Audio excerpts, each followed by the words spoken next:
stars say night. Sun blowing finals and field day again. Still a proud center, won't let it end. Talks baseball more than he checks his SWR. But he'll snag that contact from a mile far. Sarge will slow through the woods and mud. Mass plays on the MJ's harsh from the crud. He'll find a path where the signal roam with the cops seek out from his overland home. We're calling CQ, the signal's wide. From the coast to the pines on the mountainside. We're a band of hands with stories to share. Tossing wire in trees, putting watts in the air. Once a month we fire up the screen. It's Northeast Ham Radio, with legends convene. To antennas and trees and friends on the air. Signals we chase, it's the ways we share. We laugh, we learn, sometimes we swear. But every month you know we'll be there. This is Northeast Ham Radio. Pull up a chair.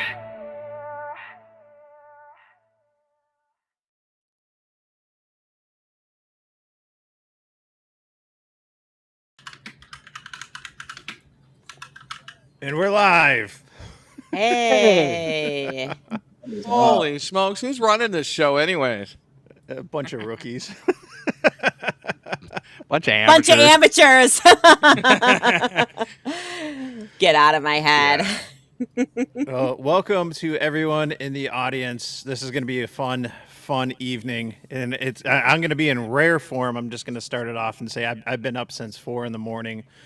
For my club's Hamfest and stuff. So, but it was a great time, and now I can finally enjoy some drinks. And Why relax. is Jabberjaws? Shannon is saying no sound. We'll turn up your volume. Okay, there you go. She's got it. Jeez. We talk about us being amateurs. Oh my gosh! These- Like, way to make me all paranoid. Yeah, right? Like, why is there no audio, man? And I thought I was all scared. Like, I was the first one backstage, and I was scrambling to get in, and I was like, wait, where is everybody? Oh, Izzo's here. Now it's a party. There we go. What's up, my buddy Don? I'm not driving no bus. Just remember that. I'm not driving no bus. I'll sit in the first seat, but I'm not going to drive the bus. Yeah. You sit behind the bus driver so you don't get in trouble. Exactly. Awesome. Well, hey, let's start off real quick. What's everyone drinking, smoking, or eating on? What you got over there in a cup or on a plate there, Shin? Oh, okay. We'll start with Tortoise. He wants to do show and tell. Ladies I got first, some you know. Built lifter. Oh, that looks good. Is that in honor of the Tartan Army coming to Boston? No, I drank this in honor of our beloved brother Paul, N1OG, kill lifter. Nice. I like Ambers. I like the beers too. You know what? It's only 6.5. It's only 6.5, and I got a couple Voodoo Rangers in there that are like 10, and they kick my ass. This doesn't. Sweet. Good stuff.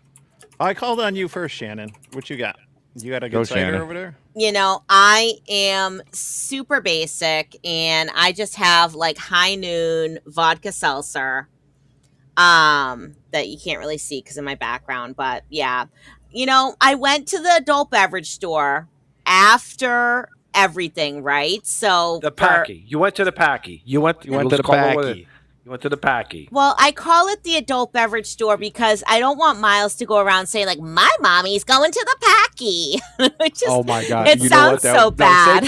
Say Packy, because I so want to hear that.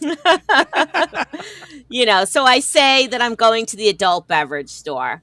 But then, you know, so if you guys were watching N1JUR earlier, you know, I have been like on a live stream since, you know, 10 o'clock this morning. Earth. And even before then, I was, you know, getting to the Charles River Museum of Industry and Innovation, got there a little bit after 8:30 to help set up and do everything else. Then Eric ordered us lunch. The lunch never came because the DoorDash guy couldn't get through the festival or something. We don't know what the issue was there. So after we got all packed up and everything, I got Miles is starving. I'm starving. I'm going to Chipotle. I had to get gas because I had like an eighth of a tank left. My gas light was on. Then I had to go to Chipotle, get food. Then I went to the adult beverage store and got my adult beverages. And I figured like there's no point in me getting anything like too crazy. Don't get like a big case of anything because I'm leaving on Monday in 2 days. What is this? Alcohol is going to sit in my fridge for 2 months. So that was the story with that. I tried to find another sour. I got this sour ale last week that, it was a little too sour for me, but I bought it for the art on the can. It was called Miss Frizzle and it had a rainbow, magic school bus on it. And I was like, how can I not get this? But it was a little too sour for me. Cool. What about you, Rabbit? Agua. Just water tonight. I got a long drive in the morning. Gotcha. I got this. I got some craft beers. I was trying to think, has it been in the video yet or not? Video that's going to be out Tuesday night before Clubhouse is my experience in the VHF contest, and I hit up a brewery in the Finger Lakes after, and I got some beers there. So this is a ale aboard. This is from Twisted Rail Brewing in Canandaigua, right on the lake, and this is just an American pale ale, and I got some lagers there as well. But it was my treat to myself after a hard day doing both a POTA and a soda for the VHF contest, was to swing by a craft brewery right on the lake and grab some cold ones. So what do you got in your hand there, Izzo? Let's see. This is the Jaime Garcia from AJ Fernandez, one of my favorites. I'm just drinking ginger ale. I worked from 6 a.m. to 4 p.m. And then I gotta be back tomorrow. So I just want to chill. Just want to relax. I do want to hear more about how Shannon and Eric did. Yeah. My goal was, because I'm in the process of resurrecting the old Eagle One vertical antenna. I couldn't get it done as of last night because I wanted to bring it to work, set it all up, and then try to listen to them, which I knew would have been a stretch anyway. But I said maybe on 40, if they operate anything on 40, there's a good chance. 20, probably not. What else is going on? Tortoise. I haven't seen Tortoise in a long time, man. You look great. I hope everything's going well with you. Uh-oh, I don't hear a Tortoise. Yeah. Maybe we shouldn't tell him we can't hear him. Let him ride all night. There you go. And I want to know with these festive shirts between Mike and Rabbit, y'all wearing these nice. Should I go in and? I totally change my forgot shirt? that I said that we should all wear Hawaiian shirts because the thumbnail, and I meant to order a Hawaiian shirt or a Hawaiian dress from Amazon, and I totally forgot. It's just there's been way too much going on. You're forgiven. You're forgiven. It's all good. Rabbit and I will hold it down. I can run inside. I can run in and just put on my party festive shirt. I can do it. Is that the one with it from was it the Christmas clubhouse where it was the flamingos or whatever? I got was that the sweater? That was a sweater. So I know you had the screen share up there for a minute, Mike, and if you're in the Discord, then you saw that I think I found the official ale of next weekend, ARRL Field Day, from Berkshire Brewing Company, Field Day Summer Ale. I was like, are these people hams? Do they know? Nice. Somebody needs to buy this, and they need to drink it on Field Day and take some pictures and post them. I think it would be very funny. I'll have to, if I see that out, I would totally pick it up. Oh, I tell it, me too. So I don't know, I don't know where they distribute it. I'm sure you can look up Berkshire Brewing Company and get a list of distributors. And, if they don't have it in your area, then maybe you can request it. I have actually been to Berkshire a long time ago. Many, many years ago. That's actually good to know that they're still out and stuff in business, because I like some of their beers. Very good. Well, Shannon, Izzo kind of set the stage. Trying Share, to say something. I was muted. yeah. Never mind. I'm stupid. I'm stupid. I was muted. I didn't realize it. I guess We you had don't no listen clue. because we said we couldn't hear you. Yep. Yeah, I know. I'm just stupid. Am I the was only try- one here? What? Yeah, I'm what sorry. is? Huh? Go ahead, Don. Okay. No, what? Yeah, I'm going. okay, what? I'm going crazy here. What's that, Don? I'm hearing other people's audio. Is it How just are you me? people? Like No, I hear hearing it. show dude. audio. Somebody's mic is probably picking up the sound and not doing a noise cancellation. Don't do it. All right. 1, 2, It could possibly be me. I don't know. Is that any better? 1, 2. It got reduced Okay. Is it back now? because I have a button down here that says "Listen to offstage feeds." I don't know whether I want that enabled or not. No, you don't.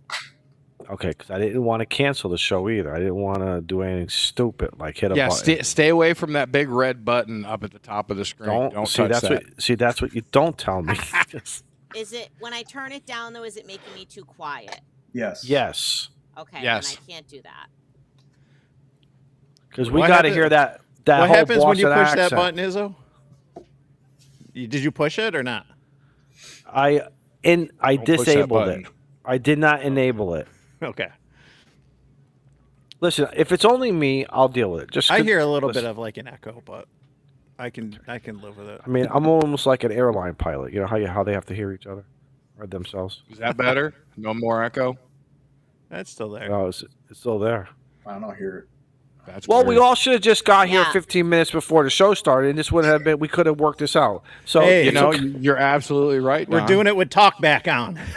You know, I don't hear reverb. it. Reverb. So Oh Lord. Hey. So Rabbit, before we get started, somebody was on your stream, not mine, and that was all those talking shits earlier. And what's funny is this person isn't. They were definitely talking shit. And she's no longer in your stream, but she said I can't talk any shit about her because she's in the helicopter flying and she can't hear me. So I'm going to make the can sign, and no, you can't hear me. Oh, that's great. So Nice. that's literally what she says. You better not talk shit about me. I can't hear it. So don't anybody talk shit about Tracy. And Shannon, you have a #1 fan with Tracy, by the way. I'm just saying.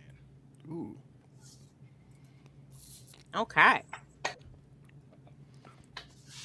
All right, Shannon, you gotta someone you gotta else fill in. us in on what happened today. Yeah, really, please. What happened? How did it yeah. go? Yep. Okay. So Take us from the beginning. First of all, Shannon Jabberjaws had a very important question. She wanted to know, how did my test go? I agree. So, First and foremost. for anybody who maybe doesn't know or didn't remember, yesterday I took my UK full license exam. I studied for it for, about, 10 to 12 days straight there. And I am happy to say that I passed. So, I'm just waiting for my candidate number to update in Ofcom. Thank you. So once my candidate number updates in Ofcom, then I can apply for my new full license call sign. So Awesome. I have been stalking their website for it to update. But since I took it yesterday, it was 1:30 our time. So it was like 6:30 their time. So like they were probably already closed and everything. So my guess is like maybe it's not going to update until Monday. So we'll see. Cool. That's awesome. So- hey, we found it very interesting that you studied through AI. Yes. And I thought that was an interesting option.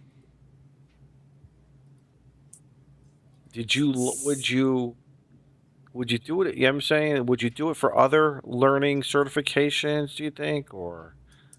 Yeah, so what I did, I can't remember if we talked about this on Northeast Ham Radio last time. I know I talked about it on Brew and Activate quite a bit.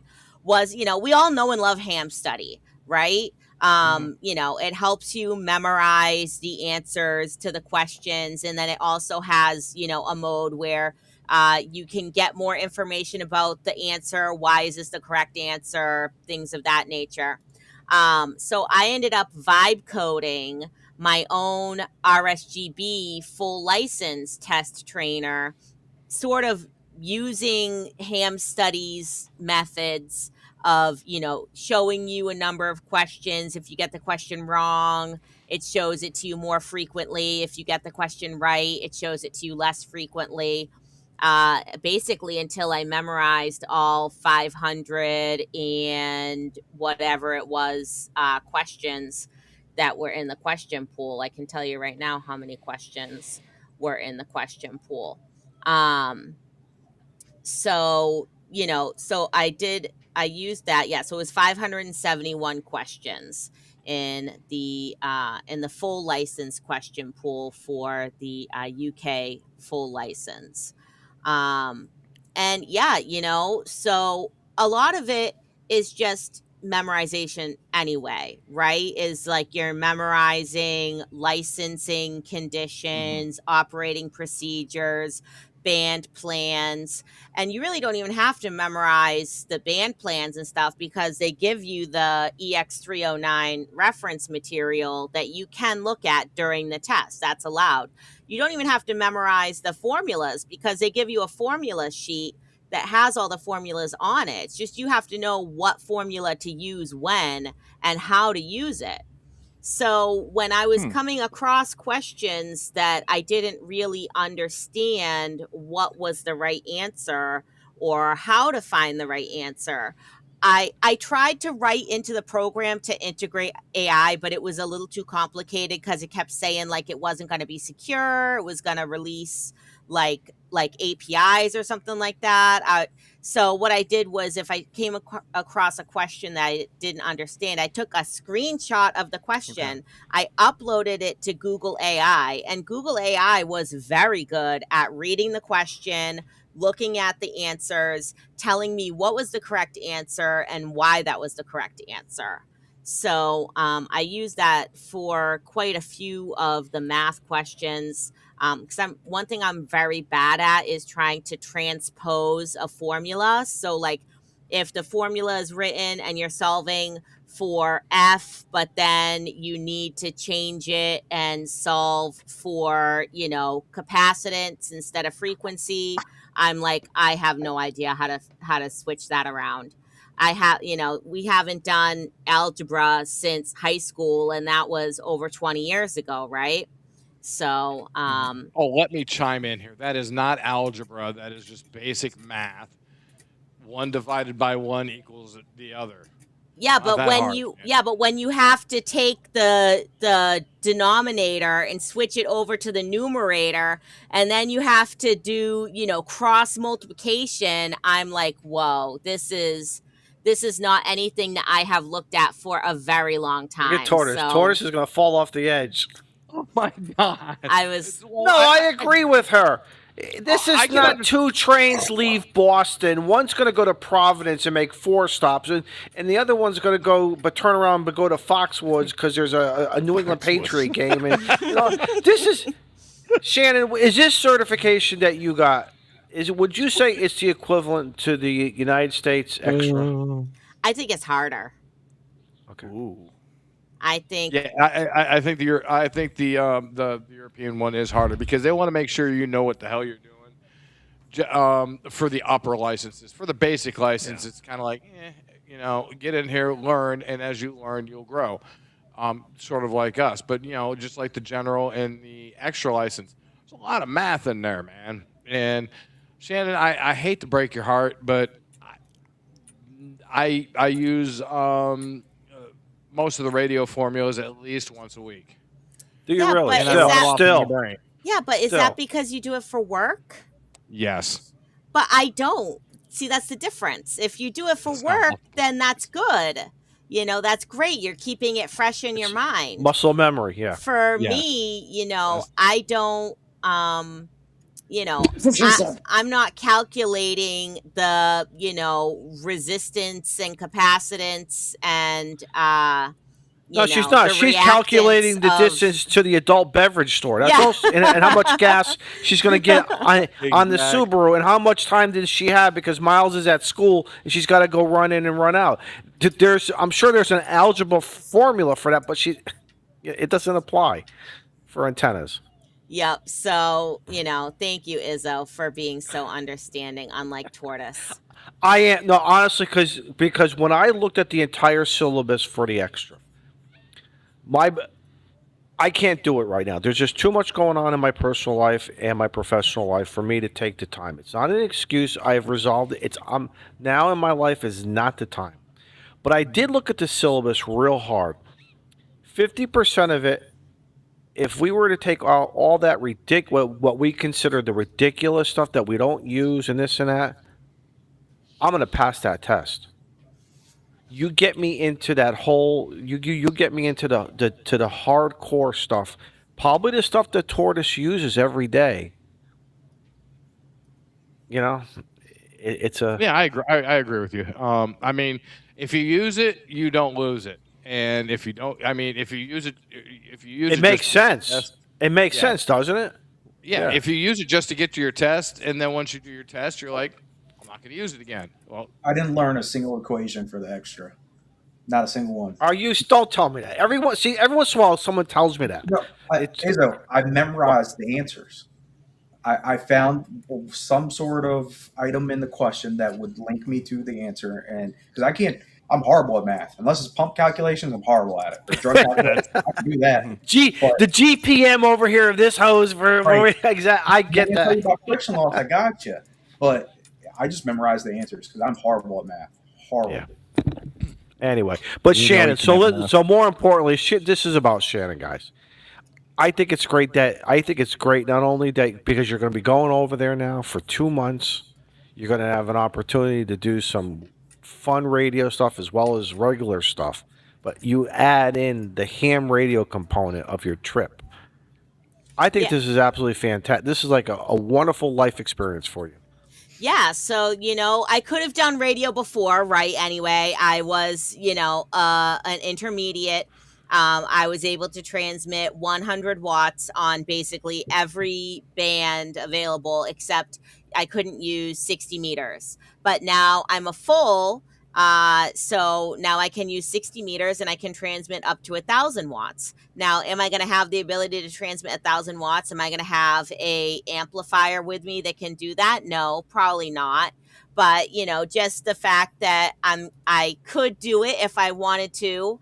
Now I always have full. I never have to worry about it again. I don't have to change my full UK call sign ever again. So I'm just good to go, and I'm happy about that. And now everybody's asking, what are you going to study next? Now everybody wants me to study Morse code. I'm like, can I just relax and not study anything for a minute?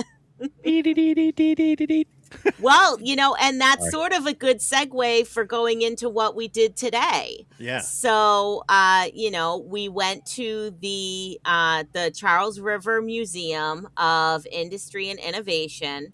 This was on Eric's recommendation because I guess he manages the internet there, and he has a contact who's the director of the museum, and the director's name is Bob Perry. Where is the museum? Wait. I'm sorry. Stop. I had it wrong. I thought this was like he was the janitor or the security guard for night at the museum.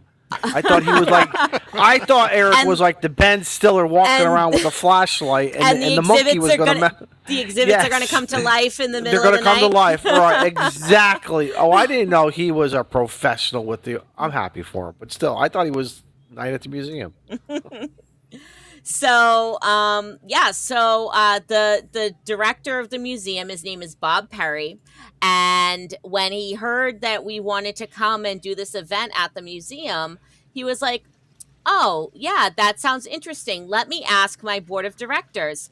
And by the way, my grandfather was a world famous ham radio operator, and here is his bio, and sent us a link to his bio. So his grandfather's name was Stuart Perry, or Stu Perry, and he lived all his life in Winthrop, Massachusetts.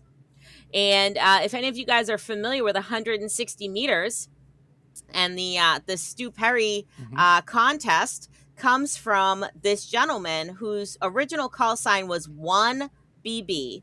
So he had this call sign before they even had letter prefixes. He got his call sign only 5 call signs after Hiram Percy Maxim, who was 1AW. So think about that, how long this guy was licensed. And so he did a ton of work, mostly on 160 meters, and a lot of it in CW. And he actually got DXCC #1. So actually, I can change my screen share here. And so his grandson, Bob, who is an amazing person, has all of this memorabilia and ephemera from his grandfather. So he had this whole book full of all of his grandfather's different certificates, one of them being this is DXCC for 160 meters, #1, that was That's issued awesome. on November 1st, 1976 for his grandfather, Stuart Perry, W1BB. So how freaking cool Number is one. that? Another thing that he showed us that I loved was this is his grandfather's car, W1BB, portable, mobile. And this is like, a 1940s or 1950s car Holy with this smoke. big whip antenna on the back of it. It's got a swamp cooler. He's got the sign here. And actually, if you zoom in super close, you can see, look, he has even on his window W1BB on the driver's side there. I think that is so cool. This guy was obviously like very proud to be a ham, and like people talk about, going portable today, right? Like they make fun of my Poda wagon. Like, how can you bring this 100 amp hour battery portable? How can you bring a 710 portable? That's not a portable radio. People were bringing tube radios out portable in the 30s, the 40s, the 50s. I mean, this just shows you can bring anything portable. And it's just so amazing. And Eric sent us $4.99, my penance for going shopping with the wifey for Father's Day. I will not be bought off. I want him. I don't want his money. Can we talk about how I had to feed I want my that child? bald bearded boy on the stream. I had to rush home. So yeah, and so the band conditions were pretty rough, unfortunately. I feel like we didn't make that many contacts. I did try calling CQ on like 20 meters, 40 meters. We made a few, but it wasn't as crazy as I expected it to be. But you're in the middle of a city, so you're in an urban environment, so you have a higher noise floor. You don't have as much space to put up an antenna. So there was a lot of challenges there, but really, like, I'm almost never at these special events to make contacts, even though making contacts kind of makes it a little bit more impressive for the people who might be there watching. But I'm there because I want to meet people. I want to talk to people. I loved talking to the people that were there, and listening to Mr. Perry talk about his grandfather and his different achievements. And then actually, so let me bring up another different picture here first before I show this other little video. Shannon, I apologize for being late because of the time zone issue. I was just looking at the clock like, oh, it's 10 o'clock. They're there. I call and Eric's like, no, dude, we're going to be wrapping up. I said, give me an hour and 20 minutes. I'll get down to the discount antenna and get on. And yeah, I called him when I got down there. He's like, "Oh no, we're gone." I was like, "Damn it!" Oh yeah, the time zone Well, Shannon, changes. I've been following because I didn't go out and play. Well, I got busy on Thursday, Friday. I'm sorry, Wednesday and Thursday were just kind of nuts. But the sunspots are so low right now. Yeah.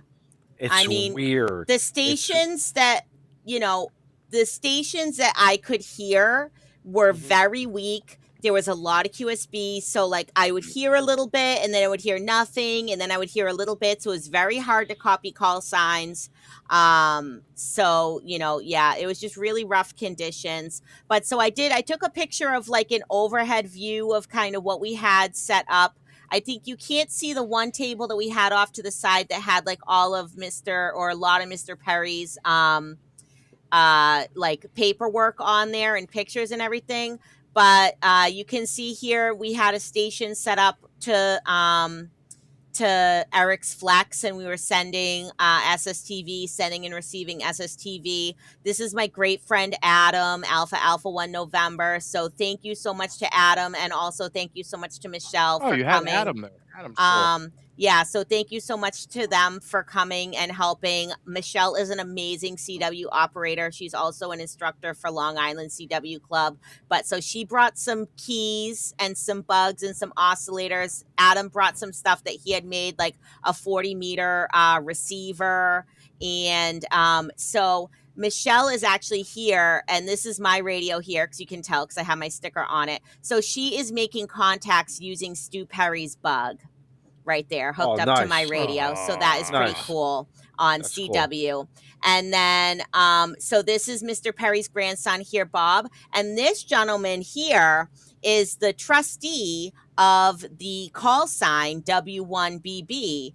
And so if you make my screen share small, so the trustee, his name is Jeff Briggs, and he actually wrote this book, DXing on the Edge, that Eric loaned to me because he's like, here's some light reading for you while you're on the plane. Exactly. But so Mr. Briggs was really cool, really nice. He was so excited to talk to Stu's grandson and get some firsthand knowledge and information. And I think he did know Mr. Perry as well, so he got some firsthand information from him, but also learning more about the family through his family as well. So that was really cool to have him there. And it was really an honor to have the trustee of the call sign and someone who was so knowledgeable about him come and see what we are all about. So that was really, really nice.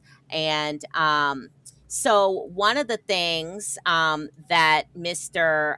Perry had that belonged to his grandfather was his grandfather built, when he was 8 years old in 1912, he built a spark gap transmitter. And supposedly, one of the things that got him into radio was that he, I don't know why that screen share is not working. One of the things that got him into radio was listening on the radio to some radio operators in the Boston Navy Yard talking about the sinking of the Titanic. So that was supposedly one of the things that got him into radio in 1912, and then he built this spark gap transmitter when he was 8 years old. So imagine a child only slightly older than Miles is now building a spark gap transmitter. So this is going to be Michelle, and she is going to transmit on the spark gap transmitter. And I can't tell you how loud this was, and I've turned this video down. So hopefully it's not too loud. Is this it?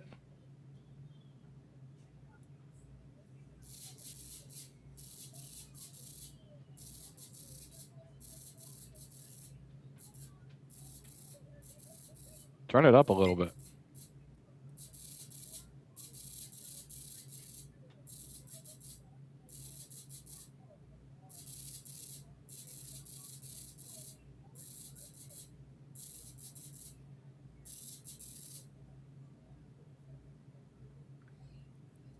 So that was from 1912. So 114-year-old Okay. technology, somewhere around there. So That's super, cool. super cool. I think we lost Izzo for some reason. He's going to get his Hawaiian shirt, I'm sure. Oh, okay. He's feeling left out. I could put on a Hawaiian skirt, but nobody would see it because I'm sitting down. I'm wearing a Hawaiian skirt, so I got you covered. But yeah, so and Pepe just said the spark gap transmitter was very loud in the live stream, and it was very Oh, they're loud so in real loud. life. It was like it was a very echoey room anyway where we were, and that wasn't helping with being able to hear. And I should have brought my headset, but I need a separate headset that is just for radio, because usually I'm wearing my headset right now. I have one headset. I use it for the computer. I use it for radio. And I know, like, we don't usually like to use headsets when we're trying to do these public demonstrations because we want the public to be able to hear it. Yeah. But the thing is that it doesn't do any good if I can't hear it to try to communicate with the person. So I don't know if having a headset would have helped or not. It might have. It probably wouldn't have hurt. But yeah, that spark gap transmitter, I mean, you could hear that everywhere. But that thing wiped out everything in that building. Are you kidding me? well, Jesus. some of us, I was a little worried because I left my Baofeng on, and I was like, oh my gosh, I hope it didn't like overload the front end or anything. But the radio seemed to be okay. So, Andy's asking, where in the UK am I going to? So I'm going to be going to a bunch of different places. The first thing that we're doing is we're going to be in the South. We're going to Tank Fest in Bovington next weekend. So that'll be Friday, Saturday, Sunday. So that's going to be super exciting, seeing all the World War I, World War II tanks, seeing the Tiger tank. I'm going to bring a handy talkie, so Oh, hopefully so you're going to Tank Fest. Yeah, I am going to Tank Fest. Oh, nice. Yeah, I bought tickets for that ages ago, 3-day passes. And because I heard it sold out on Saturday. I don't know if it's sold out on any other days as well, but I'm bringing a handy talkie. Hopefully they let us bring it in. Obviously I'll have it programmed for the proper UK 2-meter calling frequency. And who knows if maybe I'll pick up some chatter or end up meeting some other hams there. I think that would be super cool. I'm also going to be, looking for any kind of communications, tank radios, things of that nature, because maybe you guys saw on the live stream Tank that radios! so I have a tank radio receiver that Okay. I got from someone in Cara Club. It's a World War II BC 683B World War II tank radio receiver. And I ended up bringing it into the museum and putting it on the table so people could see it.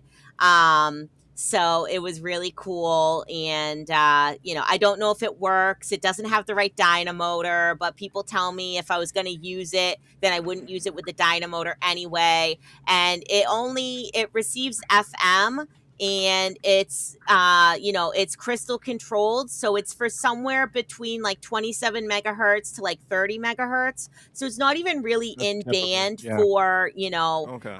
for anything except for like it could pick up 10 meter FM, because I think the 10 meter FM calling frequency is like 29.500 or somewhere in there. So that could be cool if I could get it to work and try to pick up 10 meter FM. And I think people have people have modified them where there are or used to be like some firefighter frequencies would be like in Called low around. band. Yeah. So, who knows? But I never wanted it to use it. I just always wanted it to like look at it, because I just think it looks so cool, and it's green and it's military Yeah. and it's from a tank.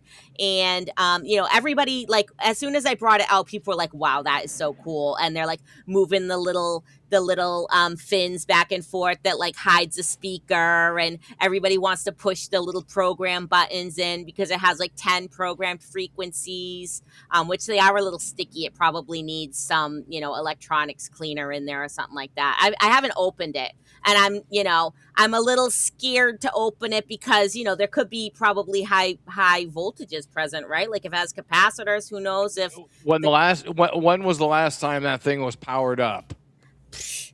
I have no Exactly. idea. Didn't you just take a think you're test? Absolutely Wait a minute. fine. You just took a test. You should at least know that. Well, Yeah, I can't tell you when the last time it was powered on, but my understanding is that capacitors can potentially stay charged. Take a for screwdriver, ages. flat tip, go in there in between each big capacitor.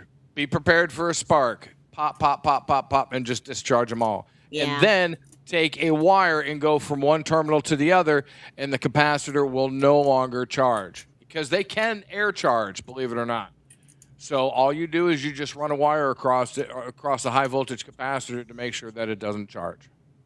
Yeah. So, There's if your I tip was for the day. if I was going to open it Tips from up, Tortoise. clean it out, modify it or whatever, not that I have I may have passed the test. I don't have the skills or practical knowledge to modify a radio. Let's be real. But, I think it's like I said, it's cool to look at. It'd be cool to open it up and clean it out and at least get the push buttons working a little bit more smoothly. Because everybody, they like to push buttons. They like to flip the switches. The switches are very like clicky. So it's very satisfying. That's why I have my my mechanical keyboard, right? I like that tactile response from things. Shannon, get yourself some electronic cleaner. Yep. Spray with a little nozzle onto it and spray each switch, run it in and out a couple times. Every switch will clean up. Yep. And Yep. then keep the knobs clean with alcohol. Yep. And it'll be fine. Yep. Exactly. So, Cool. yeah. And then after that, going to be like traveling up to the East Midlands for a while. We'll be going to like Yorkshire for a while, have some things planned up there, seeing like the Royal Armory, seeing the National Tramway Museum, the National Railway Museum, hopefully going to visit like the World of James Herrick. I'm a big All Creatures Great and Small fan.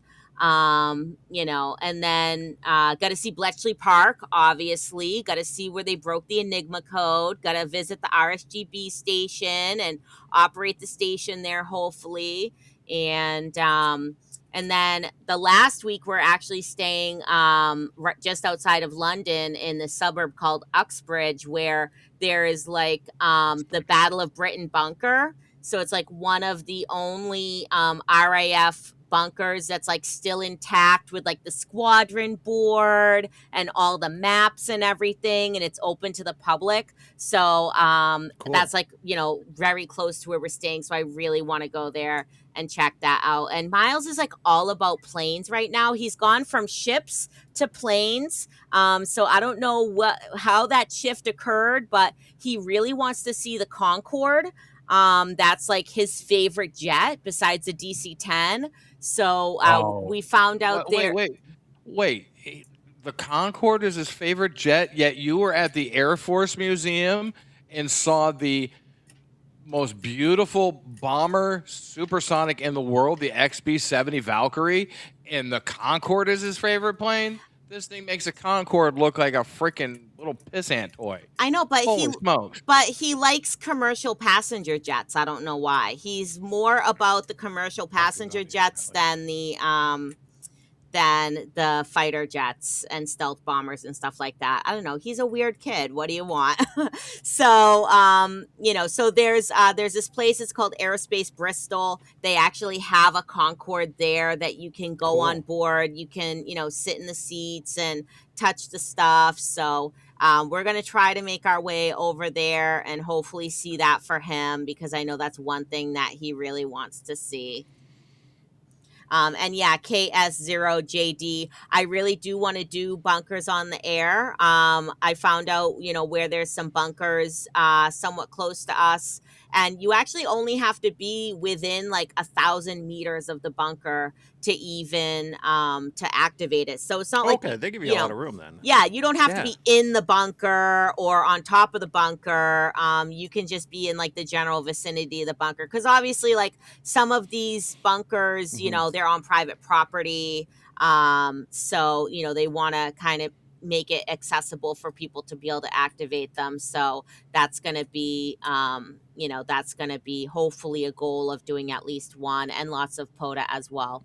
And yeah, Bricker Miles just might be a future crew chief. You never know where these interests are going to lead kids. So that's why, Yeah. like, okay, he's into planes right now. So let's bring him to like every plane thing that I can think of and, expose him to it, because who knows if, he says he wants to be an astronaut and he wants to bring the first cat into space, even though there have already been other cats in space. But we won't shatter his dreams with that. But, maybe he wants to, live on the moon base, the future moon base, with a pet cat and have the first pet cat in space. But, so he says he wants to be an astronaut. I know a lot of astronaut pilots come from the Air Force. So, he could end up in the Air Force as an astronaut pilot.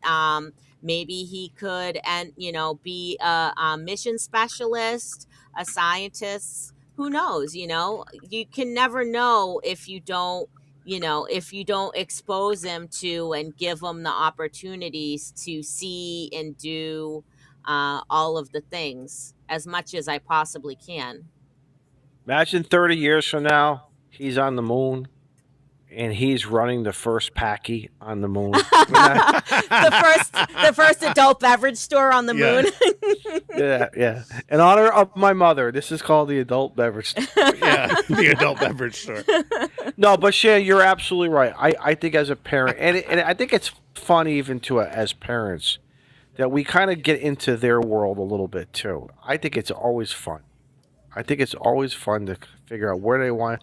When you watch them build things from Legos to whatever or draw, I remember watching my son drawing. Then all of a sudden he got into this whole video stuff, and it's just amazing watching these kids. And who knows what they're going to do? You're absolutely right. Who knows what they're going? And even that may take a left turn, right turn, and who knows? But we still support them. We still love them, and we still support them either way. Yeah, I mean, who knows what I could have done if I had been a ham radio operator at 14. Yeah. I think about it because I was always around it, and my grandfather, I think, was a little disappointed because I was the only kid in the family who would hang out in the shack. Okay. But I was the rebel. I'm not going to learn that Morse code. The Morse code doesn't interest me. And I think that kind of but eventually he just kind of, I think he stopped, and then he let me be me. And then I got more involved. I wanted to know more, but from the emergency side of it, and how do we apply the radio communications? So again, we all go down our various rabbit holes in this hobby. Were you always interested in the emergency side of radio? Oh yes. Okay. Oh yeah. You kidding me? When there were some major earthquakes back in the 70s. Okay. So picture a man who worked a second job just to get the Collins radio equipment. He always built his tuners. He always built his, and I'm sorry, they called them matchboxes. They were not tuners, they were matchboxes. And he built a lot of his own feed line, open wire feed line for a lot of things. But my thing was, the amazement was hanging out in the shack, and he had this auto patch box, and he had a red phone. Remember the old dial? Remember the old phones that had the dial on them? And it was a wall mounted, and it was red. You were not allowed to pick up that phone. I think it was because he didn't want to pay the 10 cents per the phone call, because he was very frugal. or if you want to say cheap, I'll say cheap. But anyway, he would run the phone patches. So, and he would run third party traffic, sort of like what the Red Cross does with the military, sort of what we know as what NTS is a little bit today. But they were doing that. Um, it would just amaze me. Then the maps. Then of course the dirty magazines he had from different countries always blew me. It was always my, you know. So there was a lot of things going on in the shack that had me reeled in. Did you say sack or shack? Shack, the Oh, shack. okay. Oh, it was. I mean, it was the paneling of the '70s. You know, he had a little couch down there. Yeah, he probably picked it up from a. He picked it. black stripes. Yes, yeah, yep. And he had, you know, just. I'm sure the couch, this little love seat, came from a tag sale. He probably paid $5, and the guy wanted 10, and he probably walked away from it. You know what I mean? But And that paneling had one hell of a smell to it too. I'm yes, just like going yes. back. But his desk, he had one of these old office metal desks that was very deep, because you remember you had your radio equipment on it, Yep. but yet you still had enough room to write. And any time of paper, so he never bought a notepad. He would cut his own like 5x9 pieces of paper from scrap or whatever. Oh wow. And that, but like he would throw CW on, Mike, and then all of a sudden, CW is on in the background. He's talking to me, but he's also copying in the head what he's hearing and telling me about. He says, "Did you hear about this guy? Did you hear what? Did you hear?" I'm like, "No." He's like, "Well, why aren't you paying attention?" Because I said, "Because I'm listening to you." He says, "No, you got to learn your brain. Take your right side and listen to me. Take your left side and listen to the code." He said, "You play music." Back then, I was playing guitar. I think, yeah, guitar. He said, "It's music. It's all it is. Just learn it." Yeah. And I was, I'm like, "Well, I don't want to learn that. Where's the dirty magazines?" I mean, Like I said, but still, hence this statement. this was just after the DXXX.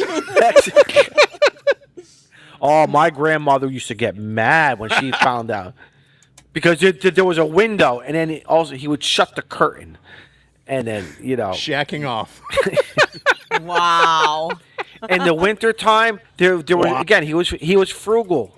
He ran a stove down in the basement, but the door would shut to the shack because he wanted peace and quiet. So how did he keep warm? Threw on the amplifier, and that's how we kept warm in there. And it was amazing that it would get nice and warm.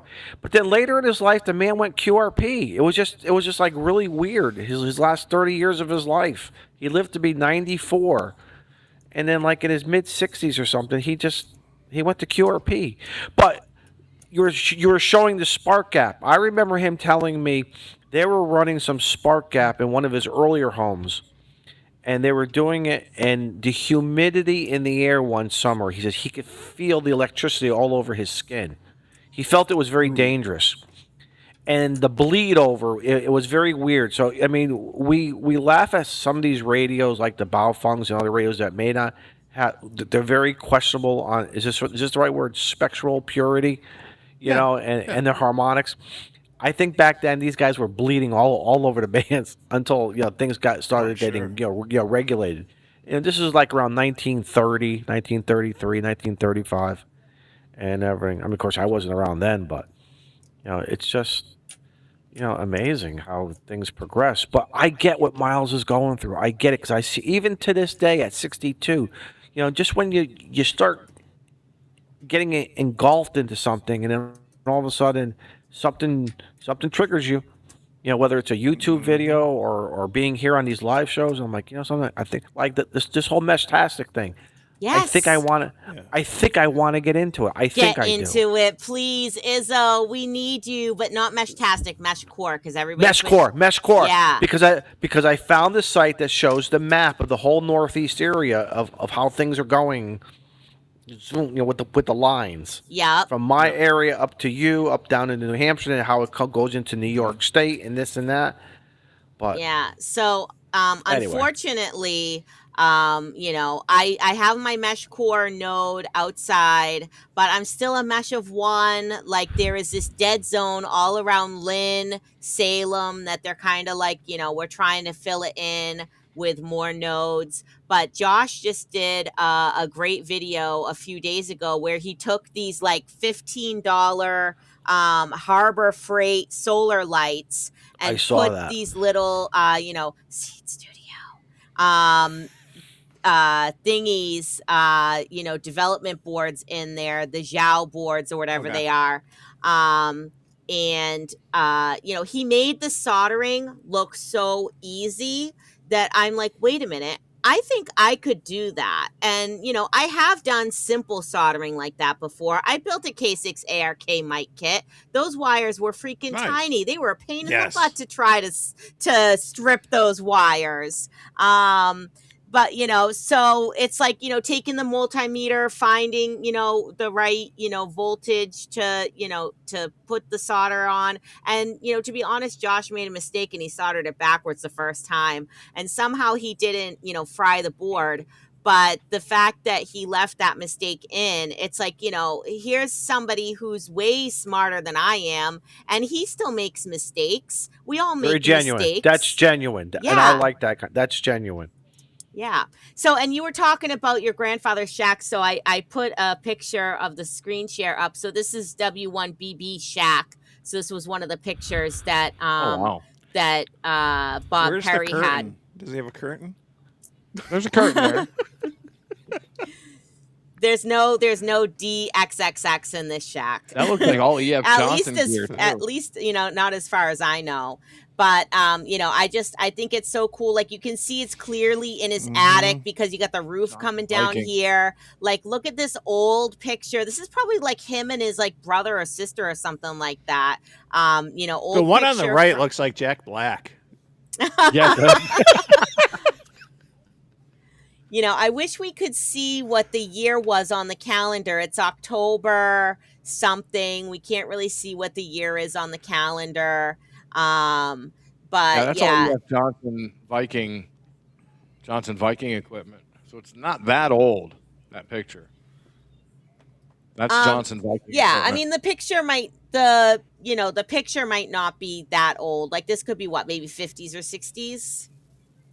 Yeah, 60s. It looks more like 60s. That gear is 60s. But yeah, so he lived in the same house as far as I know all his life in Winthrop. And if you get that book that Jeff wrote, it shows this picture of like this water tower in Winthrop on Shirley Point, and he convinced the town to allow him to use the water tower to support his 160 meter antenna. And I guess he measured with a compass, and he had like salt water for something like 90 degrees or more all around him. So it was just really super, super cool. So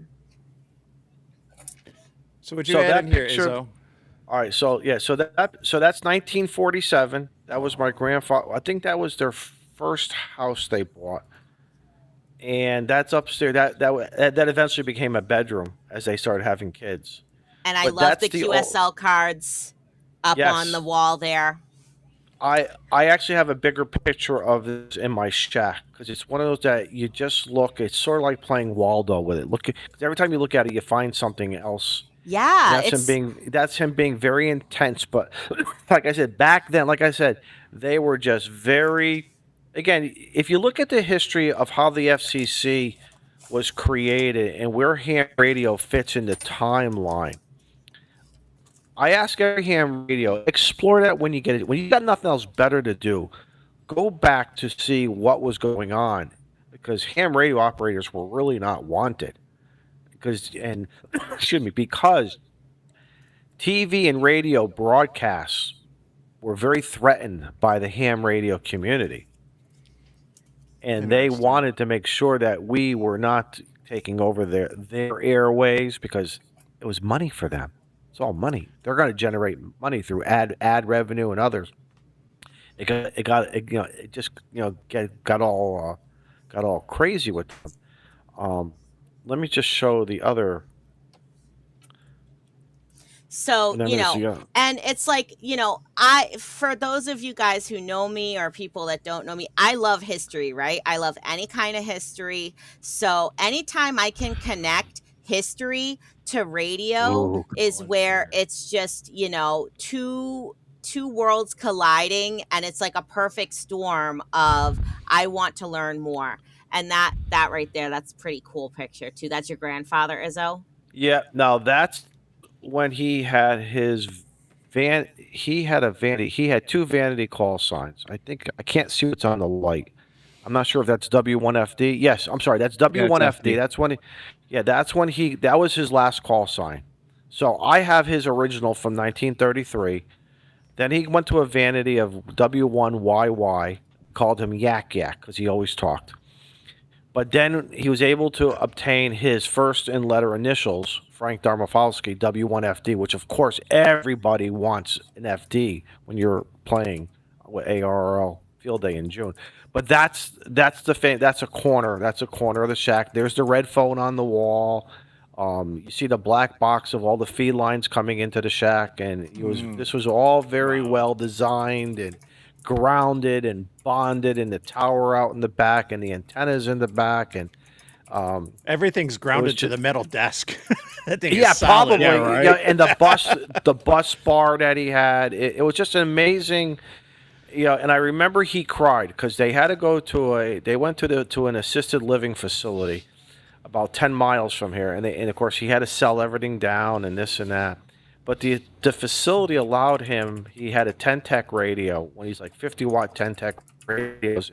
He always made his own homemade G5 RV design antennas, and they actually helped him put it up. And so when he died, back in like 2000 and I think 2007, when he passed away, he was still doing about 44 words a minute sending, because we were at one of his ham radio clubs. I think they're 50th. He was like a founding member. Him and 5 other guys started their club right after World War II, and they were doing some stuff. And he's just talking to everybody, and he's pounding it out. And one of the guys says to me, "Do you know what your grandfather's doing?" I said, "Yeah, he's talking to some guy." He says, "Dude, he's running about 45, 46 words a minute." He says, "I lost him at about 30 something." And he's just going, and he's talking to people too. That's the group of that vintage era guys. And maybe there's a few out there today, because for World War II, he was too old to go into World War II, but the government hired him to teach guys to learn Morse code. They had to learn it in 30 days. They had to be at least 28 words a minute, sending and receiving, to proceed in the communication division, whatever they were doing. So he was sent to various bases around the Northeast to teach, and he did it. He did it. It was sort of like the Navy SEALs of it was that kind of training. Well, and I don't want to be disrespectful to Navy SEALs, but it was a very hardcore. You got to get this done, and they lived and breathed and talked Morse code. That's how he got it into their heads. Don't start teaching yourself at 22 years old of saying, "Was that an A? How do you say an A? Draw an A." You're just going to do it, and it's going to become second. Sort of like what we were talking about before with the questions and learning the questions.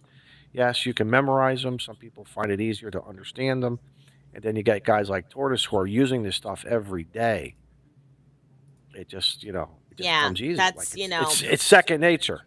I Yeah. envy guys like that. I dig his style. Like, I thought I was like one of the only hams that operated in a tie and a sweater and Oh my God! Let me tell you something. You got to remember I think that's around 1975, maybe 1982ish, and Christmas. When he cut the turkey up. Oh yeah. He had to was have so his different. tie. Oh yeah, it was so exactly. It was so. Nobody came. No, you were not allowed to with like sweatpants on. There's Yeah. no freaking way would you do that. And I remember when like Ronald Reagan got elected, he was so proud, and and him and my grandmother were sort of dressing like him and like Ronald and Nancy. They were just living that whole world of but still being good humanitarians and giving back to the local community. Back in 1955, we had some major flooding here in the state of Connecticut. I'll tell you guys a quick story. You'll like this. So my grandfather was big with races. Okay, and back in the 50s, Okay. Cold War, races was huge here in Connecticut. The first Monday of the month was Aries radio training. You had to have your card, the little blue card, I believe it was, that you get was certified by your local civil preparedness director. There was no Aries back then. There was no emergency coordinators, none of that kind of stuff, right? So he got involved with emergency communications, and they were all playing around on 10 meter AM. Mike, you'll like this one. 10 meter I AM. love it. Okay. So quirky. So one of the major rivers that runs through the state of Connecticut was flooded out like crazy. Really? Okay. Okay. Destroyed towns, everything. They got called up, and this big Army 6x6 pulls up in front of the house, and he has his big Army duffel bag. He's all proud. He's got the boots on. He's got everything packed in the bag and this and that. I think I carry a lot of shit when I go play a poker or whatever. This man made me look like a baby. He had it all. He had two big duffel bags, this and that.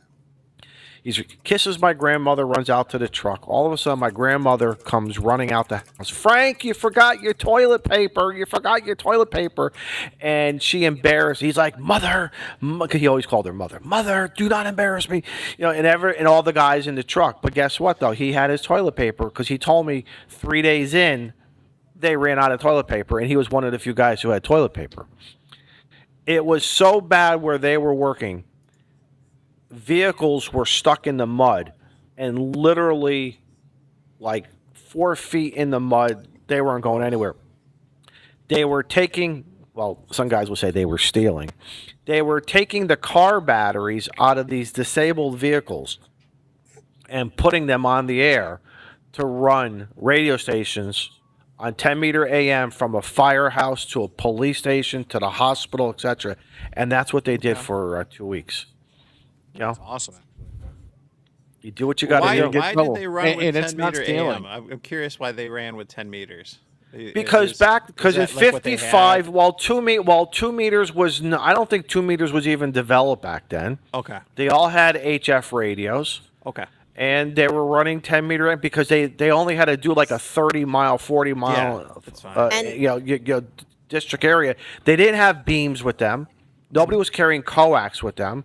So they were basically just making whips out of antennas that they had or took off their car. Yeah, it's just and 8 whatever. feet. It's you don't need Exactly. much for that. Yeah, 102 inches, that's all you really need.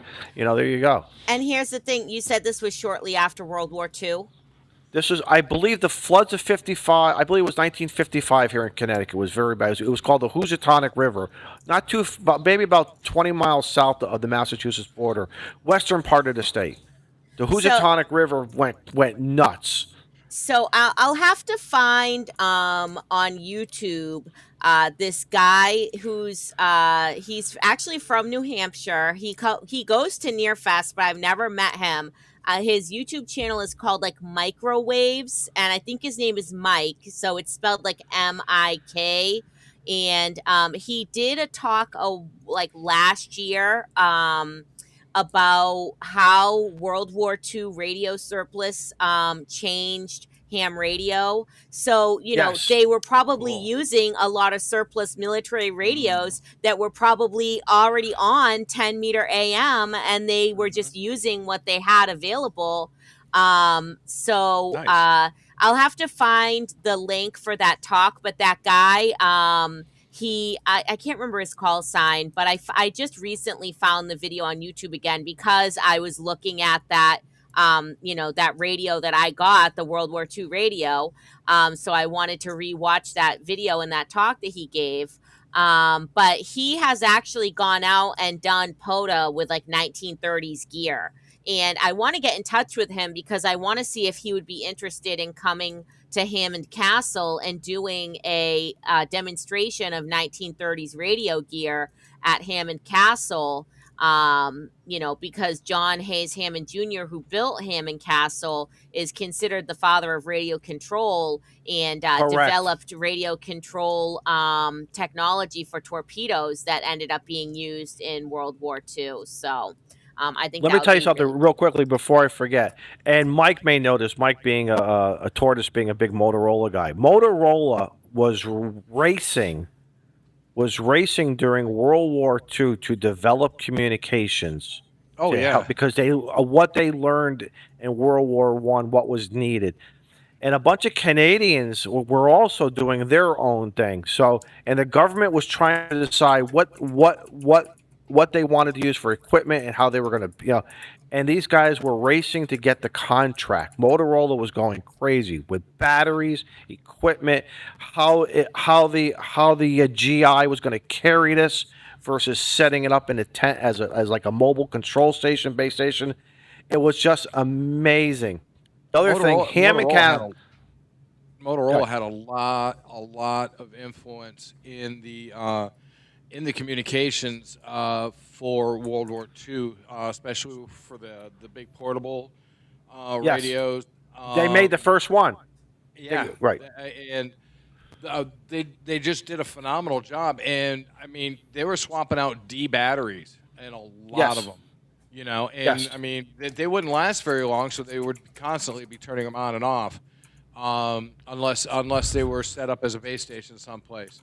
Then Right. those developed into the PR-77, which was the Manpack, and they had magnesium batteries of all things.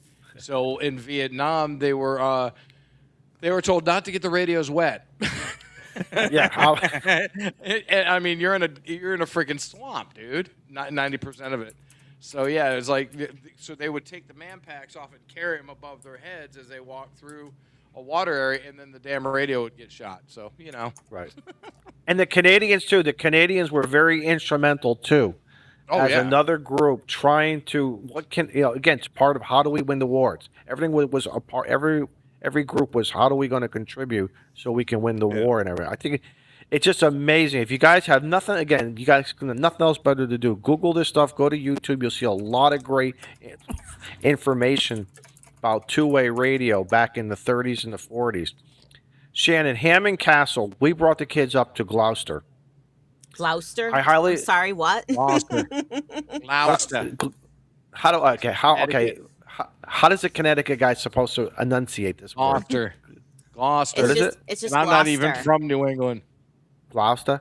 Did I say Gloucester. it right there? Gloucester. Okay. Gloucester. We took the kids up there because I wanted to go to Rockport, but prior to going to Rockport, we stopped in that city, that town. We didn't even know this Hammond Castle even existed. When we got to the hotel, we opened some brochures and what to do and this and that. We said, let's just go for a ride. We found Hammond Castle. I highly recommend anybody who's in the Northeast wants to go to Hammond Castle. This place is beautiful. The Mr. Hammond developed, I think, the first pipe organ, maybe. No, But what was it? What's that organ? no. what does So he there have? is a Hammond organ in Hammond Castle, but Yep. the guy who made Hammond organs is not related to the Oh, I have John it wrong Hayes then. Hammond Jr. Yeah. So actually, it is something that was mixed up even when they were alive. And there's a funny letter that Hammond of the torpedoes wrote to Hammond of the organs about, like, I hope the fame of my torpedoes has helped you as much as the fame of your Oh, organs shit. has helped me. No kidding. So they were aware God. of each other, so it was sort of very funny.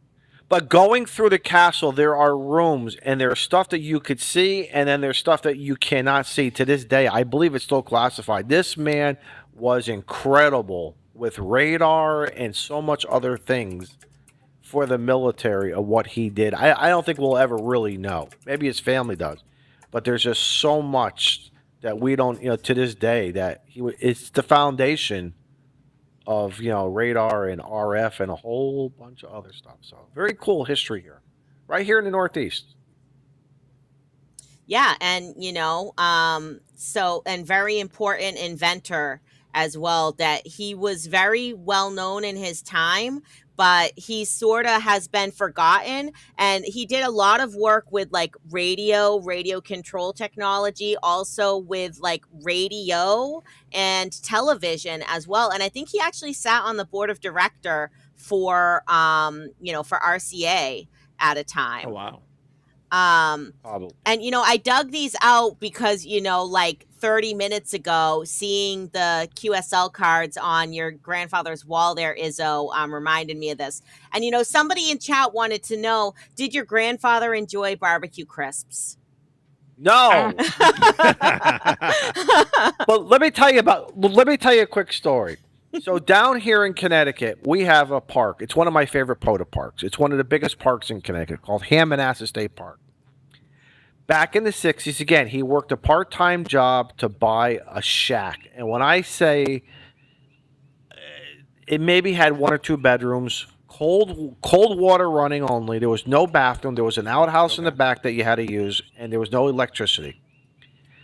But he would bring his ham radio equipment down, and again, I used to love it, being, hanging out down there. But this man would not put electricity in. He would not, everything was battery powered from the big. We had a big Motorola TV, a black and white Motorola TV, and that's how we got to watch the local stations back then. Back in the war, he was commissioned to walk the beaches to see if any, enemies, submarines or anything. And they had these little guard shacks, probably about the size of an outhouse, that had a telephone, a twisted pair running.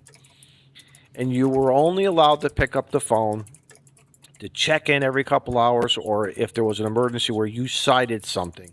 They gave him some, I don't know if it was a 22, I'm not sure what they gave him. But again, that was part of his contribution to walking the beaches to make sure. And we know the history. There were so many German vessels up and down the Atlantic, corridor here, that who knows if they were just watching him and laughing at him. Who the heck knows? But he would, at the end of his shift, he'd go home and go work some CW. And as kids in the summertime, we would sleep over. And the worst thing I said was, in the morning, cold showers were horrible, and using the outhouse was just like, oh my god, But I guess it toughens you up. But yeah, so you mentioned like spotting along the beaches. So there's so many spots here in the Northeast too that served as spotting to watch out for enemy ships during World War II, especially with like, Boston being a major port city, Portsmouth in New Hampshire being a major port city. You have GE Aerospace Aviation that was making, jet engines for the war, being a huge target. So, Right, Dion. in Nahant, they had, East Point Park, where there are actual, pillboxes and bunkers, and they had anti-ship guns mounted there. And I recently found out, speaking of Rockport, at Halibut Point State Park, if you've ever been there, they had huge radar arrays and spotting towers looking out for ships, and helping to aim the guns from Nahant and Portsmouth, Pigeon Cove, yeah. to Pigeon protect Cove. the harbors there. Pigeon Cove, being so high, had a beautiful observation area of that whole, area. It's just So, if anyone is in the area of the Northeast, and, if you're interested in, military history or radio history, definitely, like, these are some sites to check out. And, these are places that if it wasn't for radio, now Hammond Castle I have known about since I was a kid, and I've loved Hammond Castle, and I thought that was just the coolest place ever. And, now getting to go there and getting to know the director, John Laseth, and getting him like more into radio and going there and doing a radio event like we did last year was just amazing, and I hope to be able to do some more of that with them. But sites like Halibut Point or the USS Albacore or Fort McCleary, these are places that I probably wouldn't have visited if I wasn't going out trying to do POTA. And in doing that, like, I've learned so much more about these sites, around the area. But so I just wanted to show. So I had bought on eBay a while ago, actually, some vintage QSL cards, and I picked these ones because they were from stations like around here. So this one is from Beverly, Mass. It's from 1932, and I love, the simple graphics and the art on these old cards, and I love the people's handwriting on them too. So this one is somebody from Lynn, Mass. That sent one out, W1FAL. Hey Shannon, And let me tell you something else too. You know what was the beauty of not only of those QSL cards and talking about rabbit hole? I started collecting stamps because mhm, these QSL cards would come in to my grandfather, and he would save me the envelopes, whether they were DX or from around the country, and the stamps were incredible, were just absolutely incredible. So that was sort of like, if you were into stamps, you also like your QSL cards. It was like a side hobby. A lot of yeah. guys were also collecting stamps too. Yeah, and these have the stamps on the back there, because these were just sent as postcards. And actually, so, I collect paper QSLs, from my own contacts. I actually brought them with me to the museum to show them off. And, you guys know me. I love the old ways, right? I love the paper logs. I love the paper QSL cards. And I keep the envelopes from the QSL cards that I get, and I slip them into the sleeve behind the cards so I can keep everything all together. I can see the stamp, I can see the handwriting, I can see the postmark Okay. on there. I think that's, so cool, because those are like sort of the bits that get forgotten a little bit, right? I agree. So, you know, W1AWO. Wow. And this has like a weird little like paper clipped thing to it. I'm not quite sure what that was all about. Um, but Posted remote with it. um, but yeah, so these were really cool, and they were like $13. They weren't too expensive, but and there was a few different like lots of them on there. But I just think they're so cool. This one says something about like, very sorry about being late, but better late than never. People were sending their QSLs late even back in, October 8th, Yeah. 1932. So, it adds that human, relatable element, that there were people out there doing the same thing that we're doing out there on the air, just, looking for someone to talk to connect to, and, just build a friendship with. Well, thank you for the Northeast Ham Radio KC1 OHT show tonight. Listen, it has also been the Izzo show. I Well, love hey, talking I about got a- this stuff. I Now, got a just shut question me for up. I love talking about this. I got a question for Rabbit. What are you doing for field day, brother? So typically for field day, I'll link up with the local club that I'm not a member of and do the overnight portion for them Okay. because I'm used to staying up throughout the night. So when most of the guys go home and stuff, after my kiddos go to bed, I'll go meet up with them and activate for them. So what bands do you do for the overnight typically? Whatever they want me, whoever's not getting worked, Okay. I'll let the club members do what they want to do, and I'll pick over the scraps. Do they? I'd rather, set up for 80 160, meters is or really are they going just on 80? That's what I was thinking. That's what I was thinking. 80 meters has got to be great. I remember it back in the 90s, and 80 meters is night. Yeah. is like all of a sudden, like 2 o'clock in the morning. Oh, especially in the It wintertime. Oh yeah, but in the summer for field day, it has that little extra activity. But yet, yeah, I mean, the regular lids, or I shouldn't say lids because we're all lids at one time. They're all sleeping. They're all done for the day. They're all tuckered out. They're going to come back on Sunday morning at 7, 8 a.m. It's that 1 a.m., 3 a.m. I used to love watching the guys on 80 meters. Yeah. It's just phenomenal. You know what I mean? They have a couple of guys that like they have their band of choice, and that's what they're going to sit on the entire time. So Yes. respectfully, I show up and hey, what's left? What do you need me to do? Yeah. So Yeah, Nice. Mike said I don't- Mike Smith said top band for the win. You got to get on 160 meters, right? I don't think you can. That's a work band. That's No, it's not not. available for No, 160. Is No, not they can okay. use I'm it. wrong. Yeah, no, you can use it. Oh, okay.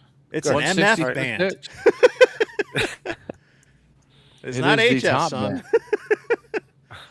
So, did you see this from Bearded Jackhole? He said, "I saved the stamp from the UN Radio Club just because the UN was considered its own country. You don't see that stamp every day. That's pretty That's cool." cool. Correct. That's awesome. That's awesome. Very, very cool. What about you, Tortoise? Are you going to do any field day stuff out there? I don't know. What do you You thi- know, what's- I'm not- yeah, I I'm know not you're hooked. kind of in some new digs and stuff. So Yeah, I actually don't know what I'm gonna do. I mean, you know, Father's Day is tomorrow, and I am literally an empty nester. The only people that are in the house right now are the dogs and the bird. So yeah, it's I don't know what I'm gonna do. Today I went down to Green Valley, Arizona, to the Titan II Missile Base Museum and hooked up on the disc cone.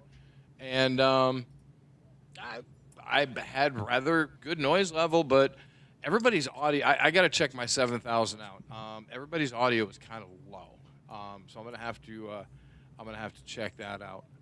Thank you, WV3V. He's right. 37, He's absolutely 12. right. That is Those work work, bands. not 160.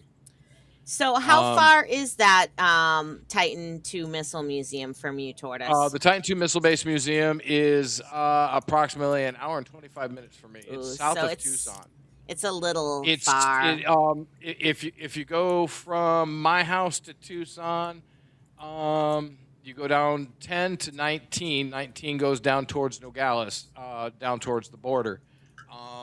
It's a rather interesting place. Green Valley is, but yeah, there's the Titan II Missile Base Museum is yeah, that was the shortest live stream. Thanks, Pepe, for joining me though this afternoon. I literally could see the cell tower and I completely lost signal. No internet. Boom, done. And so yeah, I had to end it impromptu, but I was walking people around and showing them the missile base a little bit and the wildlife and the fauna and the flora. But yeah, it was fun. Museums on the air, so museum ships. I went from the Titan II Missile Base Museum to the USS Iowa Museum, and made a contact with them, and that was pretty cool. But it just everybody was really really light, and I don't know if it was the antenna or it was my radio. So I'm gonna have to bring the radio in here, put it on the bench, and put it on the service monitor and figure out what that was all about because everybody's audio just sounded like trash. But yeah, dude, it's awesome out here, Mike. And I'll throw the invite out again. I have a 4-bedroom house. I have 2 spare bedrooms. If you want to come out to Arizona, hang out, do some POTA, whatever. I've got tons and tons of parks around here. And yes, it is a dry heat. I'm tired of listening to that crap. It is warm. But you know, when you have a good breeze and it's 110, it doesn't feel like 110. It feels like 80 degrees. Honest to God. I love it out here. And this is my new spot, and everybody was tired of listening to Happy Tortoise on the Weekend Warriors podcast. So last night I was a grumpy tortoise again, but that was just for show. Yeah, it's awesome out here, guys. I've got the radio set up. Let me see. I can move my Rabbit's seen this, but I'll move it around. So this is the shack and office. That's the end of my monitor. You see my microphone here. Over here is going to be is where the radios are sitting. We're going to have a giant, cool sitting area. That's the front door. Shannon, there's the military radio for you. That's the Chinesium up there. Chinese backpack radio. Literally military issue, brand new. Still smells like cosmoline. But yeah, we're just setting stuff up. Just setting stuff up. You know, it's a work in progress, trying to make a home out of a place that I've never lived in before, but in a state that I have lived in before. And me, the dog, and cousin Eddie and Clark are coming. Well, are you flying or driving, sir? Are you He's flying driving or the driving, RV. sir? No, the RV. He's going to. Cousin Eddie always brings an RV. I'm gonna bring Miles to dig a moat around your house. Okay. What hour? Wait a minute. Good luck what hour finding are we water. in? Wait, what hour are we in? The fuck you say?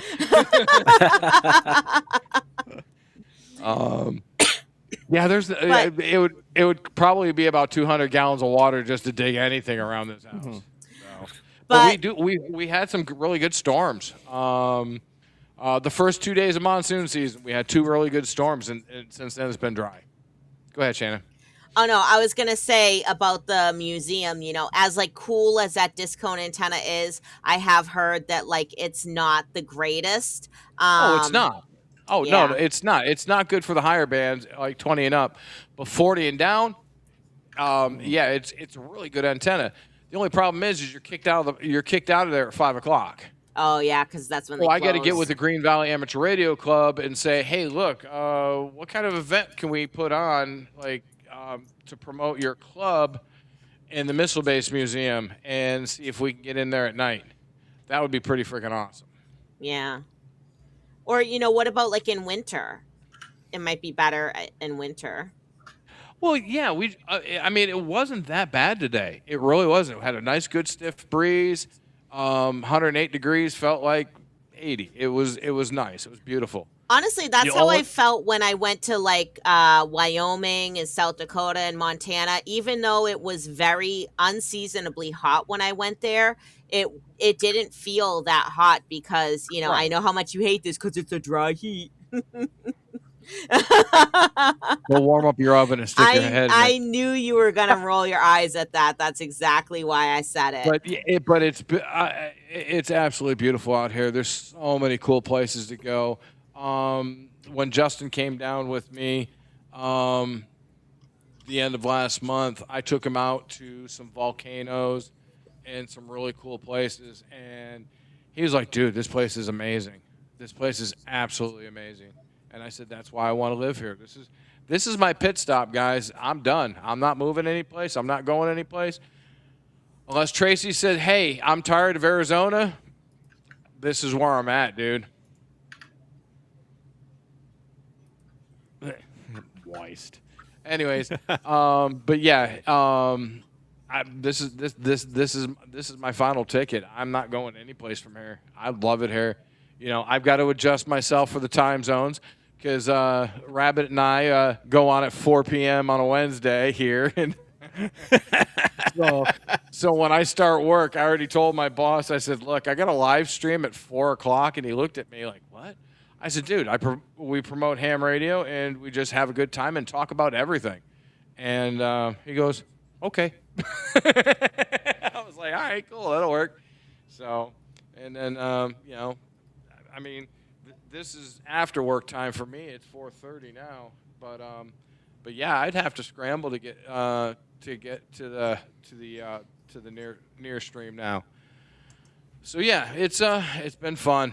It's been a blast, and this is my last stop. I'm not leaving here unless Tracy says, "Hey, I'm tired of Arizona." Then I'll contemplate and consider it. But Gotcha. I'm definitely not moving back to New England. Yeah, it's definitely, you know, if you have never been out west, then I definitely recommend everybody has to take a trip out west at least once to see what it looks like, because it's so strange after living in the Northeast your whole life, where there's hills and there's trees and there's just town after town after town after town, and then you go out west where it's like very flat, no trees unless you're in like a river valley, and it's like If here's a you're north of town. Phoenix, going towards Flagstaff, and going up to the Aspen, or not the Aspen, yeah, the Aspen forest and stuff up there. There's no trees down here.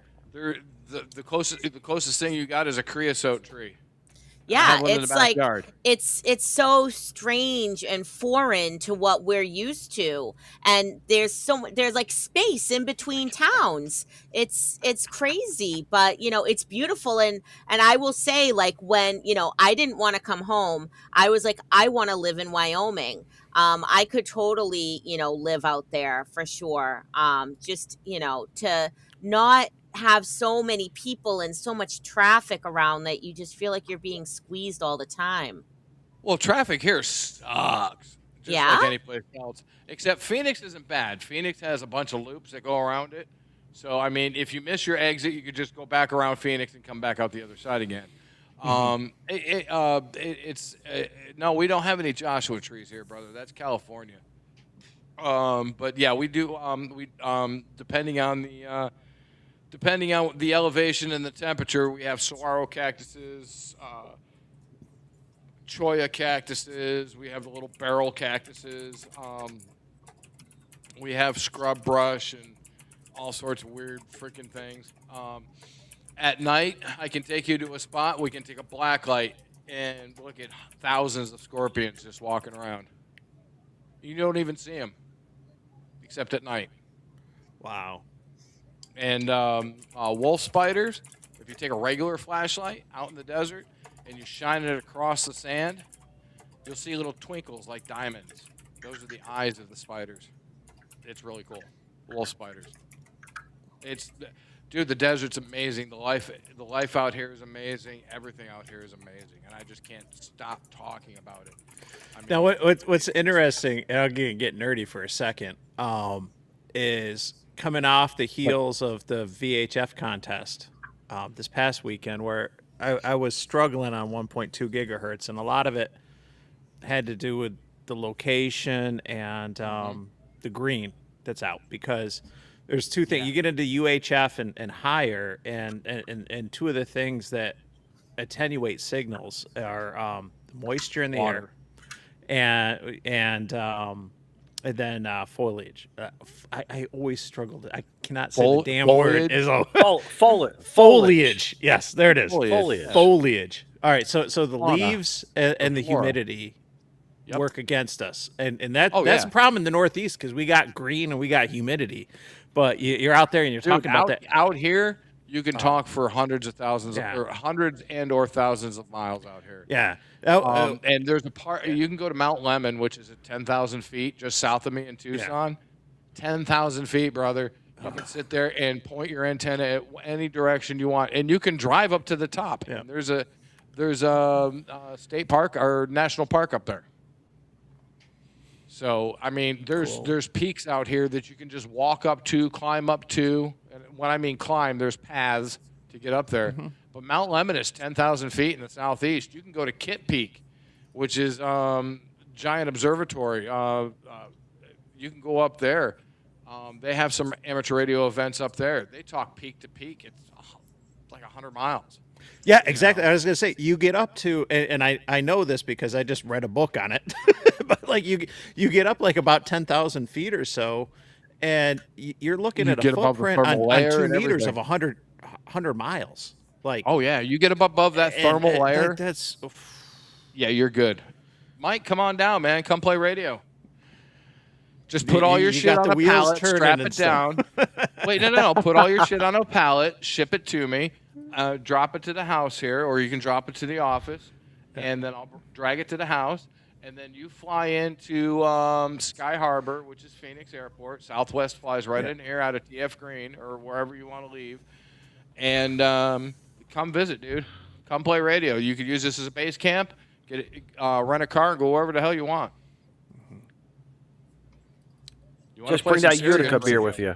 Yeah, Bring that I gotta Utica bring some with- Utica Club out. Yeah, ship a pallet of Utica Club out. Oh, dude, Yes, it's no might problem happen. with that. Dude, we will be making antennas. You ship out a pallet of freaking Yeah. Utica Club. We Oh my might not get on the air, but I guarantee Yeah. we'll have some fun doing it. Make those resonate those beer cans. Yeah, There but you it go. just goes. That's interesting, and I know not not everyone. Yeah, I was playing a VHF contest on 900 megahertz and then 1.2 gigahertz, and you get into the UHF frequencies like that. They're not as common, right? But those things matter so much more, the leaves and the moisture in the air and all that. But then if you get even higher, a guy was playing for me today at the Hamfest, a CW QSO he made in the VHF contest on I think he was on 2.4 gigahertz, and he did a rain scatter QSO on CW. And so if you get higher, then and the wavelengths start to drop shorter. So if you get to like 2.4 gigahertz, 5 gigahertz, you can do rain scatter. So you're scattering off the storm clouds and the moisture in the air. And I mean, it was just so wild to listen to. And there's some of these like really obscure elements of propagation when you get into the higher bands it's just phenomenal. But it Well, just when gives you that Bricker much gets- more of an appreciation for what we do and being able to get out there. When Bricker gets his Bricker House gets his little mini rotators setup thing built, I want to get one of those kits, build one. I want to take it up to Mount Lemon, sit up there and just and just rock it, just have some fun, I've got the 991 Alpha and I've got the 7000, both through VHF and UHF. Nice. 50 watts, but 50 watts is 50 watts. So, get a good antenna and just point and shoot. It's not difficult to get gain. When I'm up there doing 900 and 1.2 gigs, I've got like a 14. The Yagi, I think it's both of them are 14 dBi gain. Well, once you get past 14 or 15 2.4 elements, and that's only a few feet long.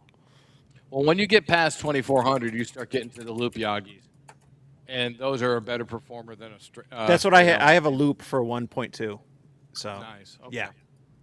10 gigahertz. I have worked at W2SZ, Whiskey 2 Sleepy, Nice. Zebra, VHF, UHF contest. I've worked everything up to 24 gigahertz. That's nuts. When you have I love it. 1500 watt legal power on 220, that's fun. That's when you cook hot dogs. Yeah. Nice. Izzo, what are you doing for field day, brother? I'm working that day, and then when I get home, Okay. believe it or not, I'm trying to resurrect the. Wait, Izzo's Eagle- working? Yeah, I gotta work. I know. Go figure.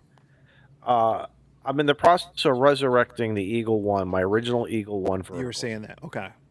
So, I might just throw it on the back of the truck, back the truck in the backyard and play with it, or the inflatable antenna from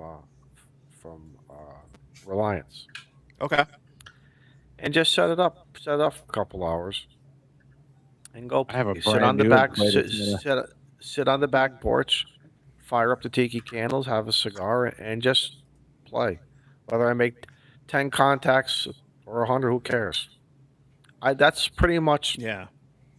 because the bands are so overpopulated. Is that the good word? Yeah. It becomes sometimes it Congested, yeah. becomes congested. It becomes a little frustrated for me sometimes. So I usually don't sit and call CQ field day. I just go up and down on the VFO and hit and pounce, hit and pounce, hit Okay. and pounce. But I'm thinking in the back of my head that's what I'm going to do, unless something changes. And maybe I know in years past I've always wanted to hit like 2 or 3 clubs. Just walk in and say, hey guys, what's going on? Throw them $10, $20 as a donation and give me a hot dog or whatever. Sit down. Eyeball QSOs are always great. Yep. But I think, like I said, I got to see what the weather is. But like I said, I think I really want to play with that inflatable antenna. So Have you ever done field day QRP, Izzo? no, I've done winter field day QRP. I did that Okay. with the 705, and I was nervous. And I said, I'm not going to be able to get this done. I'm going to get frustrated. I raised the bar too high. Okay. And then once I made my first contact, I didn't care.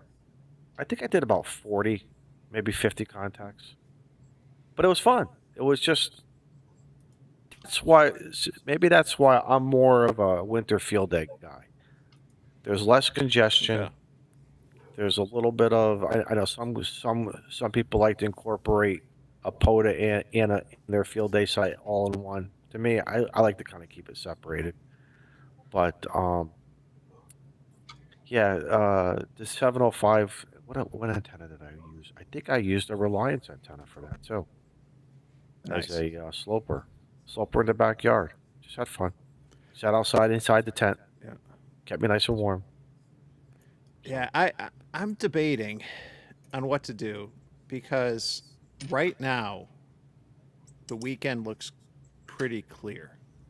Right.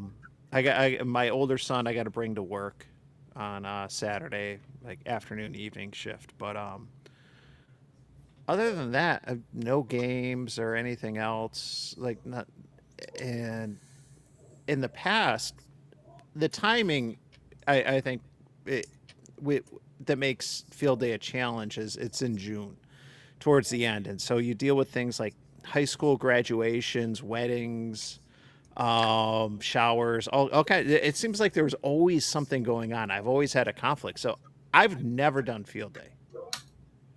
Never. I've been a ham for 5 years. I've popped up, when I've had like a little bit of free time to pop in, see if there's two major sites out here for field day.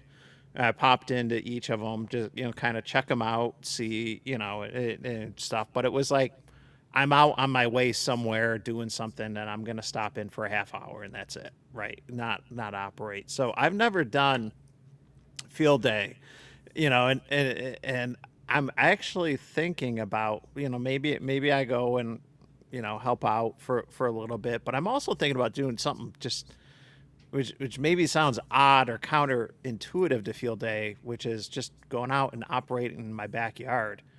But I don't have a station set up at home.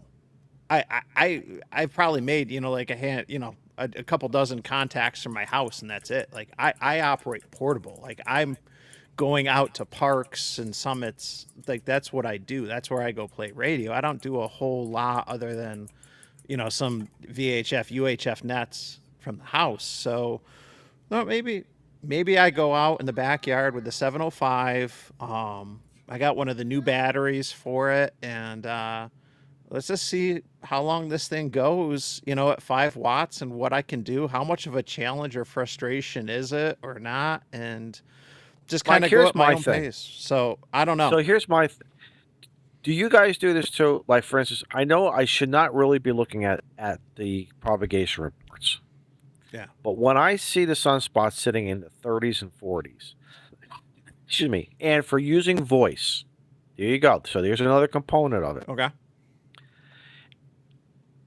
Will I have as much fun making only 5 contacts versus 50? But do I do QRP 10 watts or less, or do I just run 50 to 100? Yeah, I mean, because you got 2 radios. Actually, 1 radio I could just turn it down anyway. But the thrill to me would be to run it as QRP. But I think the CW guys are the cat's meow to run QRP, whether field day, whether it's a POTA, whether it's I don't care what, or just you're sitting home just having fun, period. I think those guys are, I envy that, but because I just can't get it down yet. I'm not making excuses, but I just know for me psychologically, I always, like every day, about 2 to 3 times a day, I look at that propagation report. And I've gotten better to understanding it and learning it. So I don't know. Are we overthinking it? Just go and just play. You know what I mean? Just go out and play. Who cares? You know, Go and 'cause play. like I said, because like I said, on field day, and I've done this before. I've been here in the garage and I've played field day at night. I've been on my back deck, get a couple lobster rolls, and usually, believe it or not, a cream ale. Now that Shannon showed us Nice. that Berkshire Field Day ale or whatever beverage, Yeah, we're adult Yeah. beverage, that may be something I'm gonna see if. I mean, that would be kind of cool. Just to me, I like that. I like just being by myself sometimes because I've gotten so used to that doing that with POTAs. I like that. Yeah, the reason I'm thinking, and like I know, like there's some people get upset, like, oh, you're operating from your house or this or that, but it's like, listen, like this past weekend, and you'll see the video when it drops on Tuesday. I hugged a ton of gear for 6 bands up a summit for the VHF contest. I was on the air for 2.5 hours. I had an hour commute to get down there, an hour commute to get back. It was 25 minutes to get up the hill, 20 minutes to get down. It's always easier coming down. Always easier coming down. you know, and it took the setup took about 45 minutes to set up antennas for 6 different bands. It took probably a half hour to take it down. It's always easier to take it down than set it up. But all this work and effort or whatever, for 34 contacts, but 34 contacts on 6 bands, including 1.2 gigs. But did you have fun? I To did. Answer the question. I did. All I right, had then. fun. Sold. And I Sold. learned and everything. And it's like, I rarely operate from the backyard or whatever. And where I was going is I can go out and I can play around for an hour or two, and then maybe I come in and I make dinner or do dishes or this or that. But like, I'm still at the same location. I'm still at the same site. And so I was limited because of how I did the VHF contest. I did it as what's called single op portable. So I'm QRP and I have to be portable. But like field day, you got to stay within like a certain meter or yard or feet restriction. You set up your station. You can't go too far from that. And so I was like, well, if I wanted to do it from home, then I could kind of do it on my time. And Mike, I could yes. go out and I could play around for a few hours here or a few hours there. Maybe, and it would give me an opportunity, if I'm up late, let's see what happens on 160 with 5 watts and a random wire, like let's see what happens. So Hey, Mike. I'm kind of tempted for that. Hey, Mike. Yeah. He's going to tell I'm you. 45 minutes from HRO, Phoenix. A. B. Figure out how to tube up your antennas in those cardboard tubes. Uh-huh. Ship them out here. We can do the September Absolutely, contest Jody. from the top of Mount Lemon. And it can be portable. Snap. No. Listen to me. Yeah. It can be portable, and we can drive up to the top. And My man. you can, we can go right up to the top, and we can set up, and nobody will bother us, and it'll be an absolutely freaking hoot, dude. And then when we're done, we just pack everything up, shove it back in the tubes, and ship it back to you. I've got the 991 Alpha, and I've got the 7000. We got 2 radios. We can run VHF and UHF, and I guarantee you've got the boxes to make all the other bands. We can make it happen. That Inverters, would be- right? Oh my gosh. Yeah, inverters. Yeah, I don't. dude. I haven't done transverters yet, and I might have one coming very soon for 900. But Okay. but on 1.2 gigs and 33 centimeters, like I'm FM only. But if there's people out there, Ham Manning, Connecticut. There, let me see where it is. 10,000 is high. Yes, it is. A. B. The road is paved. It's not like It's not like Is it like Mount Mount Washington? It's no, not like it's Mount not like Mount Washington, and you don't have to pay to drive up there. And once you get up there, you can set up, do your thing. There's some park rangers that might pop around or whatever. I also have the combination to the gates. So yeah, dude, it would be a blast, man. Come up on a Friday. We do the contest Saturday, and pack up Sunday and head back Monday. It's a 4-day weekend. cool. See, my option B is to do a salty wall. Yeah. So I envy again. Walt is one of the guys, probably the top 10 guys in this hobby that I envy. That I should be doing more. Especially when I have a beach that's a 7-minute walk that way, literally. Well, It's that's not- your fault. Come on, But Don. the problem is, but here's Come on, but here's Don. here. Excuse me, but here's the challenge. There is a seawall that runs about 20 to 30 feet higher than the beach, so my signal gets blocked. But I found taking a walk the other day, when you come down the access stairs to the beach, I'm part of the association. There are these holes that looks like people have used either the umbrellas or fishing rods. Yeah. And you know the first thing I was saying, an antenna mast. And just run Get it yourself a and just PVC pipe, tap it in, clean it tap out. it in and call it a day. Forget- Bring my little portable antenna. My portable umbrella. It's going to slap to the chair. It's going to slap to the chair. I got the beach wagon, Ugh.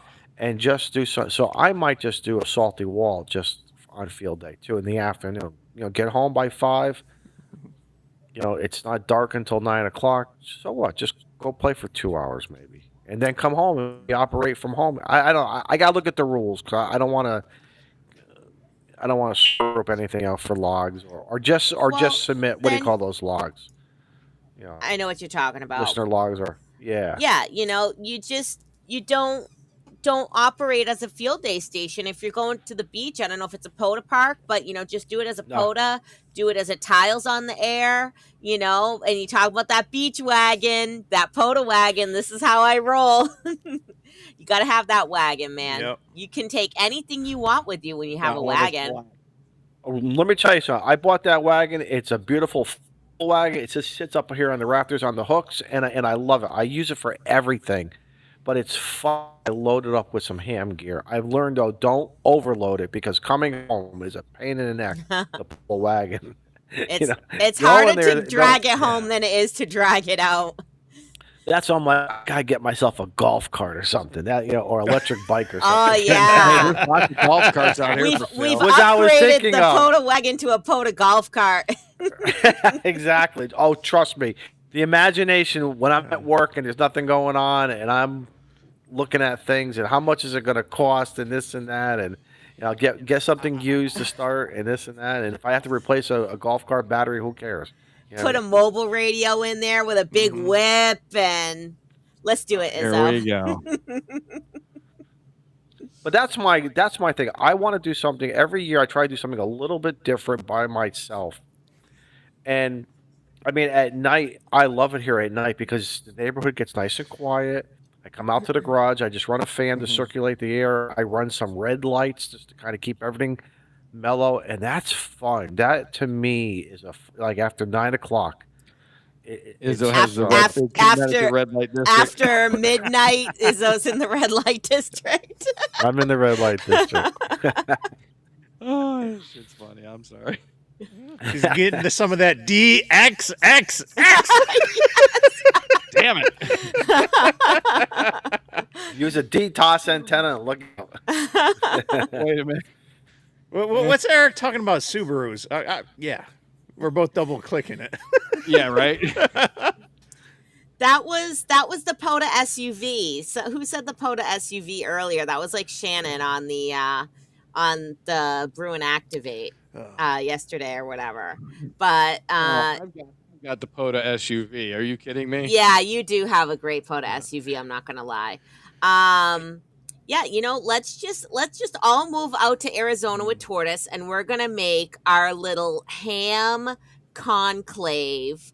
Our little, what places around here cheap. do they call that? Ham Those community? An HOA. no. What do they call those things in Israel? That's like a commune. Kibbutz. Yeah. You want a ham kibbutz? Yes. This way here, when we get all tired of each other, we can just go back to our yurts or whatever, right? That's all we gotta Yes. do. So we're Yeah. gonna have, and we'll each have our own little ham. Wait. Shannon, wait a our minute. little own ham habitats. Wait. If we have a kibbutz, that means Rabbit has to get circumcised.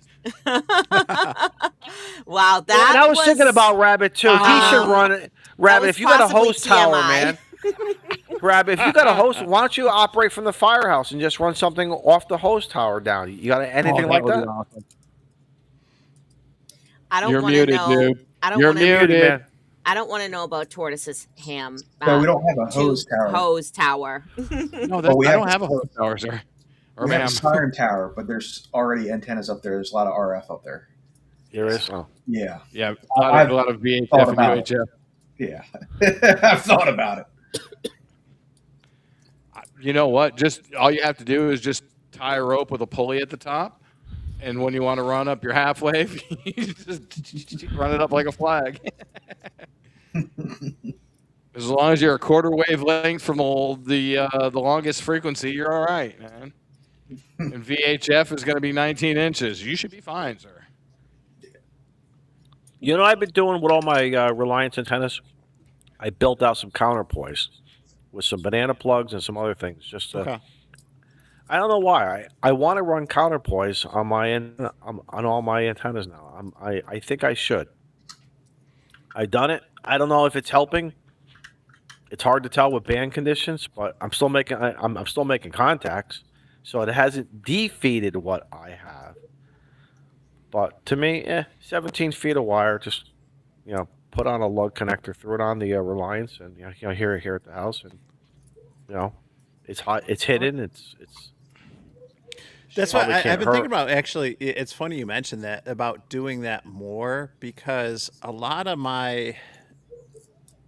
the end feds that I have, some are some of the older Reliance ones, some are the Tentenas and others. The majority don't have the counterpoise lug on, so I've traditionally just run with the with the coax as the counterpoise and choked, at the feed Right. point, Same or here. choked a little Yep. bit down Same and here. stuff, and it's worked, and you can get into like I haven't done whisper testing or anything complicated to see okay what's better, what's not, here.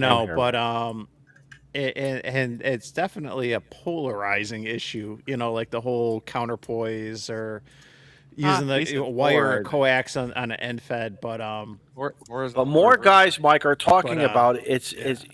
it's effect. We're going to see a better effectiveness, so they claim. But again, Yeah. I wish Yeah, I you just had will. the time just to run some whisper tests to truly just to see it in front of me. Yeah, it's one of those things of there's faith and then there's proof. Yep. You know Yep. what I mean? Exactly. So Yeah, but exactly. right now I'm running on faith. I'm running on faith. So my coffee and ham radio antenna, definitely running the counterpoise on that. I pull that out. But like I said, luckily, I do have one Reliance that does not have a lug on it, but that's all right. Like I said, I'm still choking things anyway. So Well, on What's on the, Shannon, no. what's that screen Oh. there you got there? Well, that's what I was going to bring up on Shannon's conversation about a kibbutz in Arizona. I'll move everything around. I'll switch screens here. So this is North Casa Grande. So this is Casa Grande right here. If you guys can see my mouse moving around on the screen, I don't know if you can or not. Yeah, we can see it. Okay, so I live in the northernmost community. This is Ghost Hollow and this is Ghost Ranch. I live in the most northern part of Casa Grande. This is I-10 and this is Business 10 and 387. So when you zoom out, I live in a nice, actually a volcanic bowl. And then right here is Phoenix. It's not that far. My job is literally a 40-minute commute. Okay. But when she was talking about going up, kibbutz area, you can come down here. This is Picacho Peak. This is a very popular soda spot. You can climb up to there's the trail to climb up to the top. It's a very popular soda spot. But I lived out here. Let me see. There it is. When I lived here years ago, I lived right here in this spot here. But what was nice about this spot is all of this area back here, because of the 2008 housing crash, these are all open lots, all back here, all over here. There's How much so money much. do we? How much money do we have in the account right now?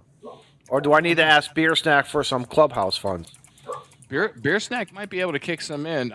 They sold this house for 386, and this was with 5 acres. Oh snap! Yeah. This is Owlhead Buttes, which is another popular place to come hang out.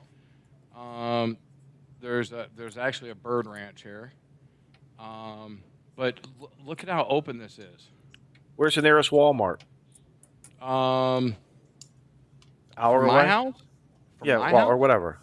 Well, just in So general area. this is my house, and Walmart's over here someplace. Cool. Okay. Not very far. It's about 10-minute, 15-minute drive. But this whole area, all the way down 10, is becoming developed. The only area they haven't touched right now is everything out here. Now, Mike, are And those protected lands? By is there any type of like, is Bureau of it Land Indian? No, it's all BLM land. All this area here is BLM land until you get up into this area here, which is Gila River Indians here. But all this land. Now, what down is here, Now, what does that mean? What does that term, that Bureau of acronym Land mean? Management. The government owns it. Nobody can touch it. It's protected, but you can live out here 14 days at a time.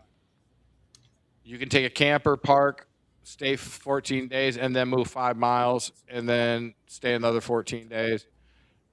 But what I was talking about with Mike is Mount Lemon. And these are all the trails, and you can drive up here. And this is 10,000 feet.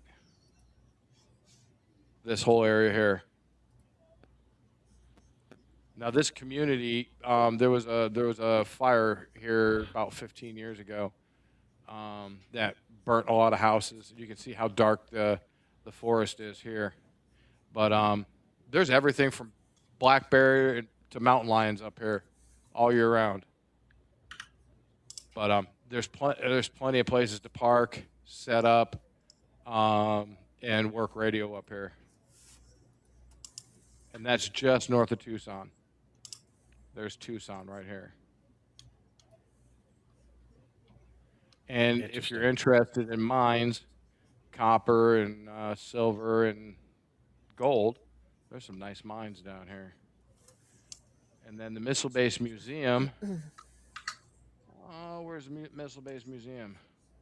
This is Green Valley here. Where's the Missile Base Museum? Hold on a second. Let me type that in. Mike, while you're doing that, are these full-time residents versus those who come in as the winter snowbirds? the snowbirds in their RV pad? Snowbirds go out towards Quartzsite. So here's the Missile Base Museum, and this is right next to one of the mines here. But this is the Missile Base Museum, and this is the discount antenna right here. And I was parked right here this morning, or this afternoon for the rest of y'all. Cool. Look at that. Nice. But that's the discount antenna, and this is the actual missile base right here. And this is the this slides back, and the missile's underneath there. But there's a bunch of other missile bases all around the area down here. That if you know somebody who knows where they're at, that would be me. I can take you out there and you can check stuff out. But Arizona is very, very, what's the word I'm looking for? Volcanic. I took, where is it?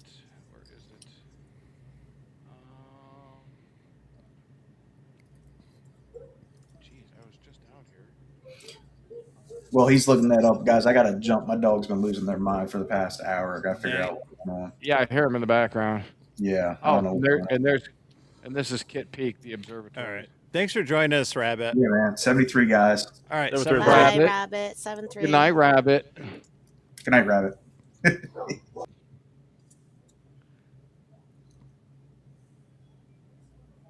Where'd he go? Okay, you got him. Okay, but yeah, that's Kit Peak. We can go up to Kit Peak, Mike. That's Kit Peak Observatory. Oh, cool. And it's you have to get permission to drive up there at night because obviously light pollution. But yeah, Kit Peak Observatory is a really cool place to hang out during the day. They always have stuff going on. Oh, wait a minute. Is this it? Yep, there it is. This is all part of a volcano chain, and this is all volcanic rock right here. Let me open this up. This is a volcano. This is the direction it blew out in. Is it dormant now? You can. Oh yeah, very dormant. You can drive right into it, right here, up through the roads, and there's a radio tower up here. But yeah, there's all sorts of volcanoes. Arizona was a very volcanic area. Then you have I didn't Pinal know that. Park. Yeah, very volcanic area. So if you look at all the airplanes, this is a scrapyard for commercial aircraft. Okay. This is all Oh, the commercial boneyard. Boneyard. Yeah. So that's the No, boneyard. this is not the boneyard. No. This is not Davis Monthan. This is Pinal Air Park. This is for commercial. So, okay. And I'm going to show you something really cool, Izzo. Do you see this building? Yeah. You're old enough to remember Air America, right? No, I don't. That doesn't ring a bell. You ever see the movie Air America? That sounds familiar. Okay, just think No. about the CIA. Okay. This is where Air America started. Right here. Yes. Oh, wow. This is where Air America started, in this little building right here. This is all barbed wire fence. This is all owned by the CIA. Okay. So the planes that we see on the ground there, they're Yeah. used. Are they taken out of service, or they're just staging them? Yep, they're fully taken. Like, this is a 747 that's been stripped down. The engines are removed. There's some 737s. There's a lot of 747s out here. There's another one. Hey, look. Gee, I wonder what airline that belongs to. Oh, look at that. Look at them all, dude. So now what happens? So there's some So more what? 747s here. Okay. What? So what in the chronological? They get flown down there. They get Certain flown down things are here. stri- They get parked and pulled. It's like a junkyard for airplanes, except they're certified aircraft parts. But it's still a bone. But it's a boneyard, though, right? Right, but it's for commercial aircraft. Now the boneyard for military is Davis Monthan, which is right here. This is Davis Monthan. This is the military boneyard. You can see all the B-52s getting cut up here. I mean, literally cut up, dude. And then what happens after they're? So how come the metal's not scrapped out or other usage They of the? they pull all the useful parts out, and then they scrap them out. Now, the ones that are in what's called dry storage, that would be these aircraft over here. These are C-5A Galaxies. We have a boatload of F-15s. It literally looks fake. F-14. It looks like you're looking at Legos right now. Yeah, it does. It's doesn't so it? crazy. Yeah, I bet you Miles would love this, huh? Yeah. He so loves to look at Google Earth, so So yeah, you can check out Davis Monthan online, but like these are all A-10s. There's a couple F-14s here. Oh, yeah. There's helicopters here. There's F-15s. There's F-16s here that they can regenerate. What do we have here? We have some more F-15s.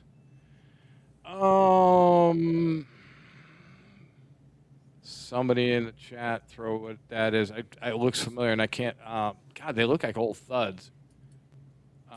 But yeah, there's extra parts for extra planes over here. These are F-15 cockpits and frames.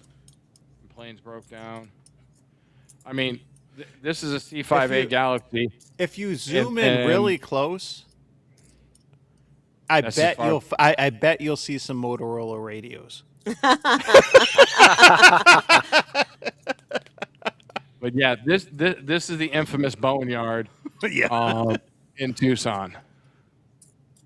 I mean, there's KC-135s. There's some radar planes.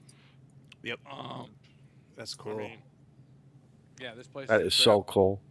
And then they have other stuff, because it's dry storage. I mean, look at all the C-130s. I mean, just C-130. I mean, there's not much there to destroy them, right? It's not, you No. couldn't do that here. You got salt water and they you would- got snow and, Yeah, they would rot. They would literally rot and deteriorate. So these are all in cold. I mean, we just brought 3 more B-52s out of dry storage out here. Regenerated them, had each one up within a month. Wow. I mean, yeah, it was that fast. There was a bunch of other planes that they regenerated out of here too. I mean, look at all the planes, man. Yeah. Look, there's bones, B-1s, B-1 bombers that they're pulling parts from to maintain the other B-1 bombers. I mean, look at them all.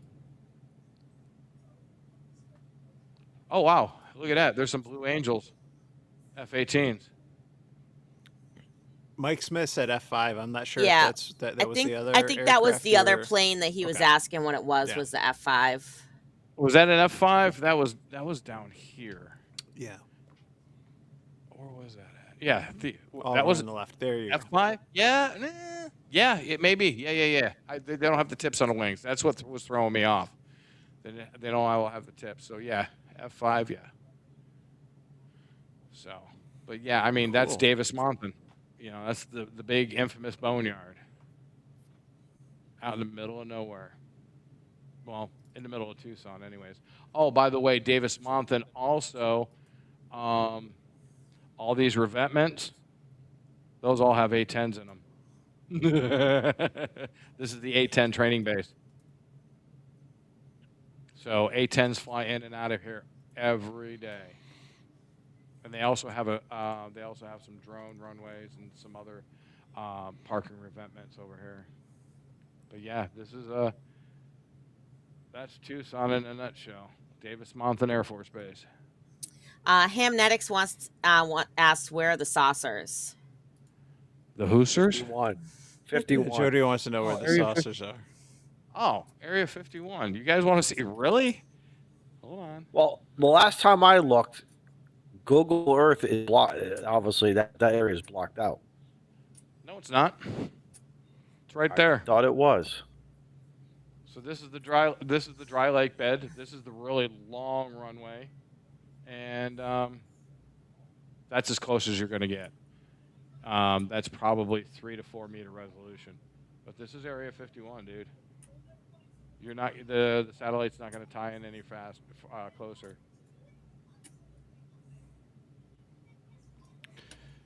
But that's Groom Lake, and then you go like this, and you zoom out. There's nothing there, man. I mean, it's literally in the area, in the middle of nowhere, dude.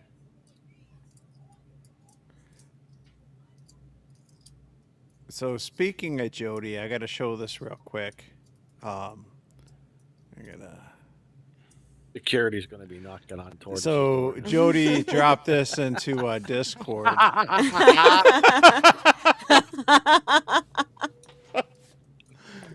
Jody, I love you, man. That's friggin' I awesome. know, that's great. That's great. Hey, we need to get that That shirt should printed be, today. yeah, that's a new T-shirt idea. D-triple-X. Yeah. Ham radio in the red light district. Oh, hey, I got to give a shout out.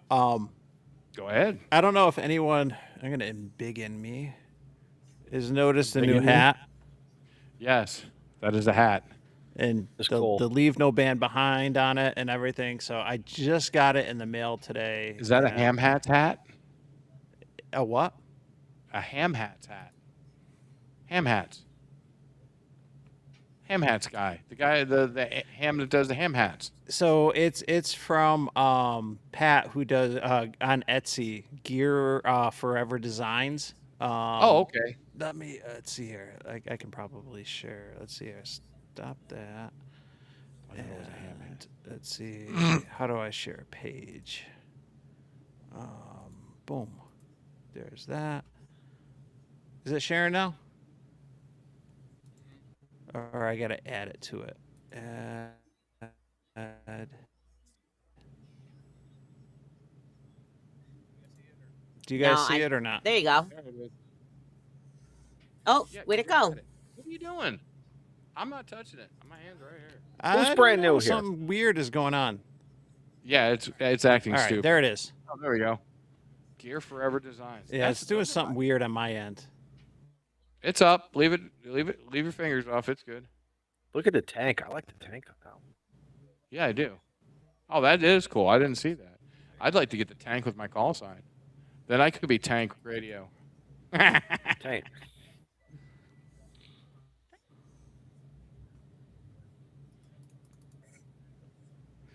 Gentlemen, Yeah, ladies, let me remove that. are we gonna put a bow on this thing? Yeah, we got to start doing that. So I want to get that. I'll drop a link in the chat. I don't have any codes, not affiliate. I paid for it, and my other hat's from Pat. But yeah, I wanted to get something with the leave no band behind on there, and rep my mantra. So how many people have looked at your hat and went, the hell does that mean? I this is the first time I've worn it is on the stream. Oh, nice. So, Okay. Yep. Well, it's a beautiful hat, sir. It Thank fits you, your head, thank you. sir. Thank you, Steve.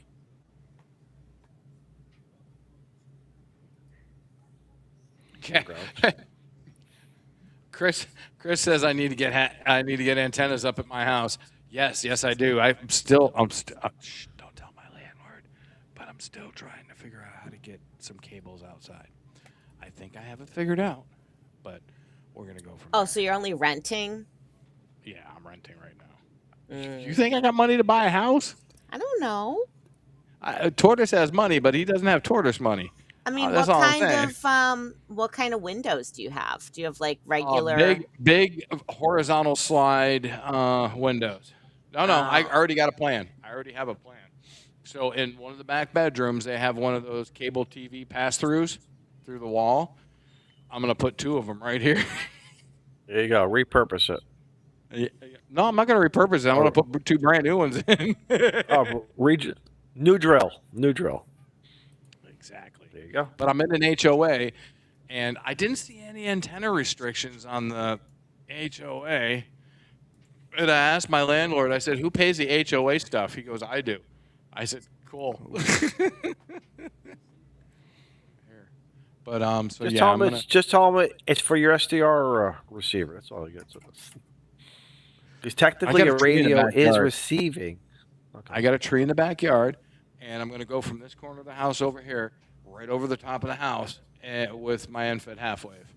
And then Color in the black back, wire, and they're not going to see it. Yep, and in the back, I'm going to put. I've got my tram dual band VHF UHF, and that's all I need to get on the road on the air. And I've got all the coax I need, so we should be good to go. I just got to put the holes in the wall. Shh, don't tell anybody. So Izzy, what do you got planned? What do you got planned for this week? What days am I off? I'm off Wednesday, Thursday, I think. Gonna see what happens. We got a big migration going on here with P25 radios. All came in. So that sounds like fun. I got stuff. I got tables, staging, bank Dude, chargers, I am so charging. So sorry, Riz. Dude, it can be a nightmare sometimes. Though I know what you're going through, brother. Believe me. It's all segregated. It's all everything is all separated out. And I'm just doing some training syllabuses with it right now. I'm keeping the PowerPoints to real simple, and it's going to be more hands-on, but I still got to do the PowerPoint of it. And I want to play some radio. Yes, and then, like I said, on Saturday night. So there you go. We'll see what happens. Shannon, what are you doing this week? Leaving. Like I have leaving yeah on a jet plane. I have literally I now literally. have like a day and a half, 2 days to pack up myself and Miles and radios and Miles clothing. doesn't. Miles And doesn't take much. He just gets some Pop Tarts and water. He's fine. And a backpack, exactly. you know, Exactly. and Couple pack pairs of everything underwear. up into some suitcases and get to the airport and head to England. I mean, I like think about it and I probably overthink about it and I'm going to stress about it, but really it's like England is, it's not the moon, right? They have shops there. They have Yeah, exactly. You Amazon can buy there. what you Worst want. case scenario, if I forget something, then I can always just buy it there. Exactly. I mean, that's how my dad used to travel. He would go with anything. He'd go to Walmart or Kmart or Montgomery Ward's. Yes, I said Montgomery Ward's, and he would just buy what he needs and then throw it out and continue on. I was like, why do you do that? It never made sense to me. But he never had a bag packed with anything other than his shaving stuff and toiletry items. That was it. And some shirts and pants and socks, and that was it. Anything else?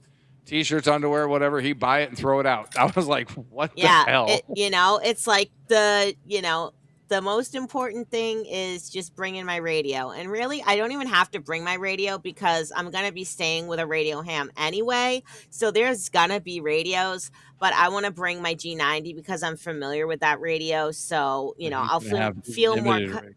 I'll feel more comfortable using my own radio. Plus, the radio that he Mhm. has, like one of them, it's a ELAD, which is a very nice, desirable radio. But I think it's only like 5 watts QRP.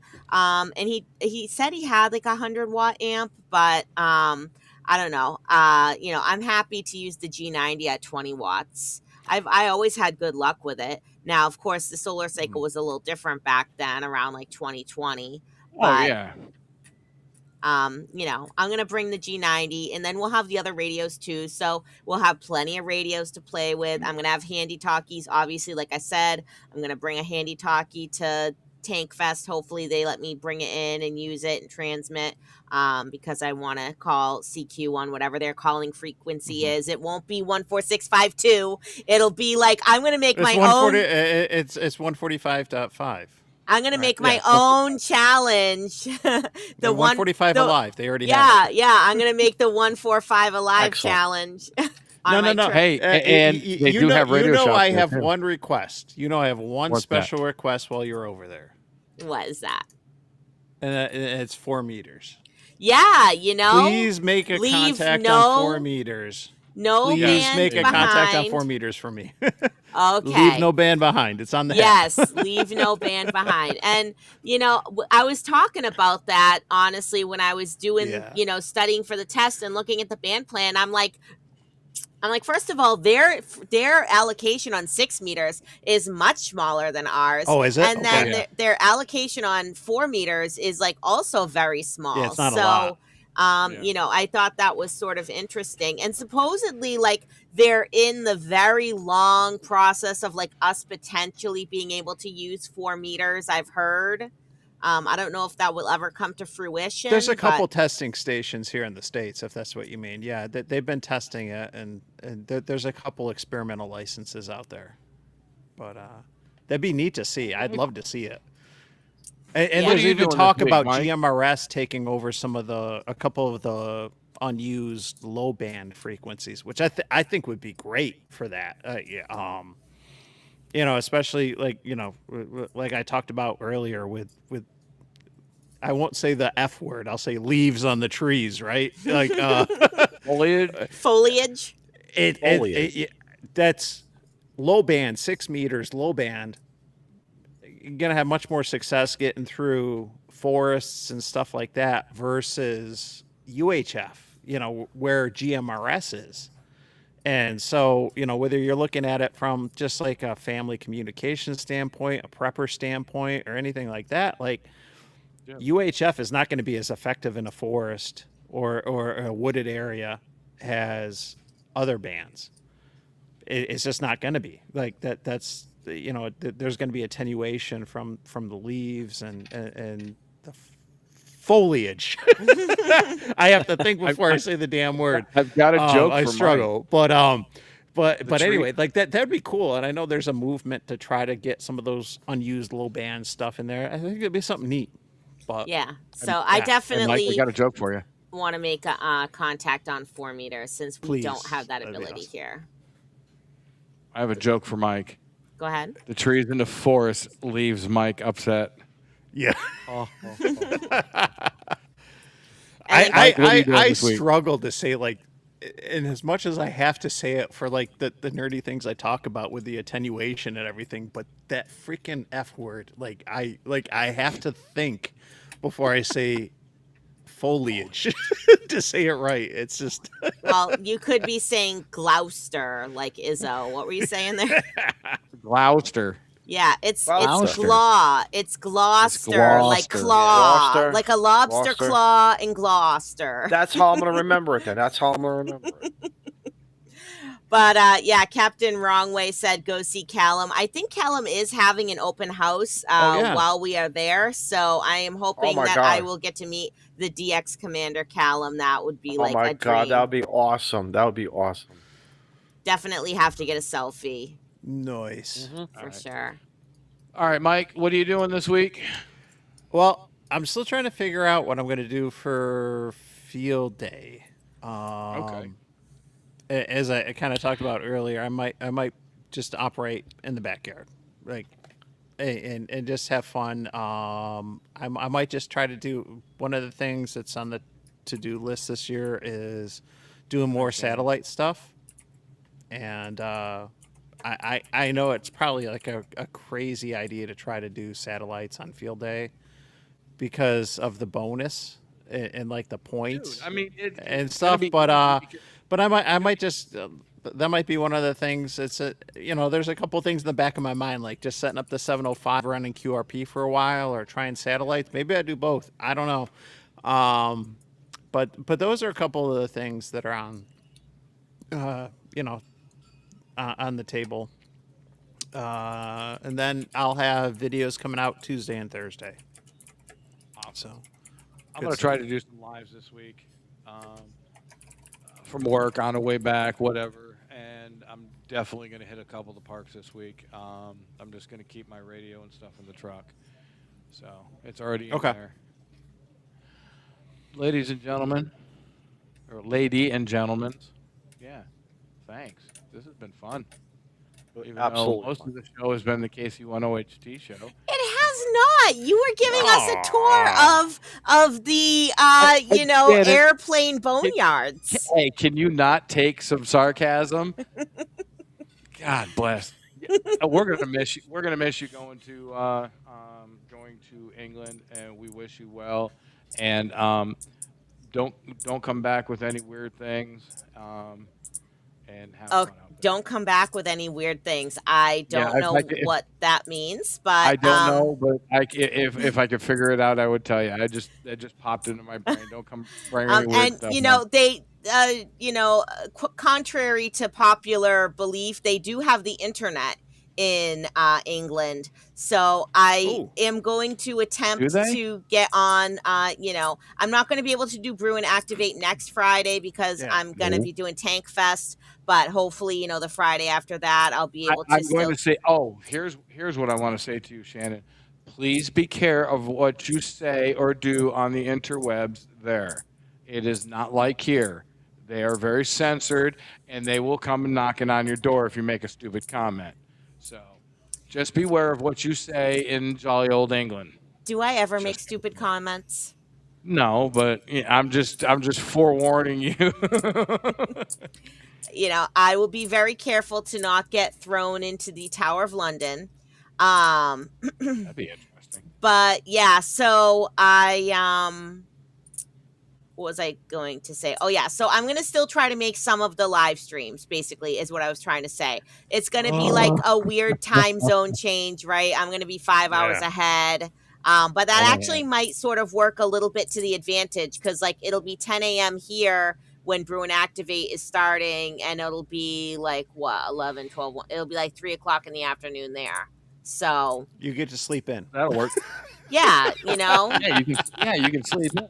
I don't know how much we're gonna sleep in because we're gonna, be, up and about and trying to do stuff. And who can sleep in when you have a Boot in a boot. 7-year-old, right?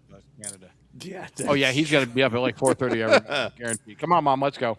Yeah. Let's rock. Let's get a donut, get some coffee. Let's go, go, go, go, go. Up at 4:30 or up until 4:30, one of the two. Yeah. You pick. Yeah. So, but I am gonna, I'm gonna have my phone with me. Obviously, I'm gonna have my little blogging camera, my cheap Chinese rip off of the DJ, whatever, the SJ cam. So Okay. hopefully I'm gonna make some videos, some content of Tank Fest, obviously, and POTA that'd be activations. fun. So That'd be fun. I can't promise that I'm going to edit it into something beautiful. It may just be raw footage because I really don't know how to, I don't know how to edit and do all that stuff. That's a lot of work. Put it in your Dropbox and send it to Eric, and Eric will fix it for you. Yeah, right. You hear that, Eric? You've been voluntold. He's still been in the chat. He hasn't popped Yeah. on. Must be a hell of a. How Yeah. long has he been shopping for meat? Like seriously, Exactly. like And what meat is he shopping for? I know.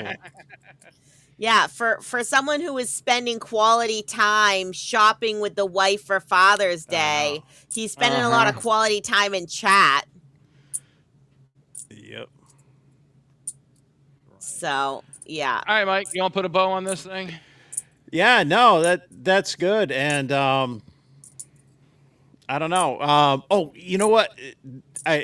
Eric did tell me one of the things that he was shopping for.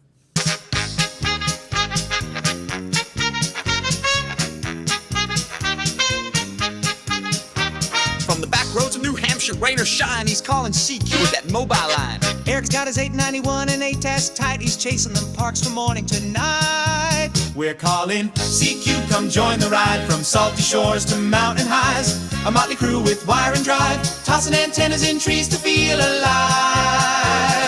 Once a month we light up the stream. It's Northeast Ham Radio, living the dream. Izzo's in the woods with a stogie lit, got his logbook down and a chair that fits. But toss him a chip with that barbecue tang, you'll get a rant and the Hamburglar fang. Matt builds them tough and tunes them clean. Reliance hits like a well-oiled machine. Toss the wire in a tree, no need to prepare. 5-9 signals floating through the air. We're calling CQ, come join the ride. From salty shores to mountain highs, a motley crew with wire and drive, tossing antennas in trees to feel alive. Once a month we light up the stream. It's Northeast Ham Radio, living the dream. Salty Walt's got tales from the ocean tide, with a sailor's grin and that coastal pride. He wrote the book on waves and wire, a Rhode Island soul with a northern fire.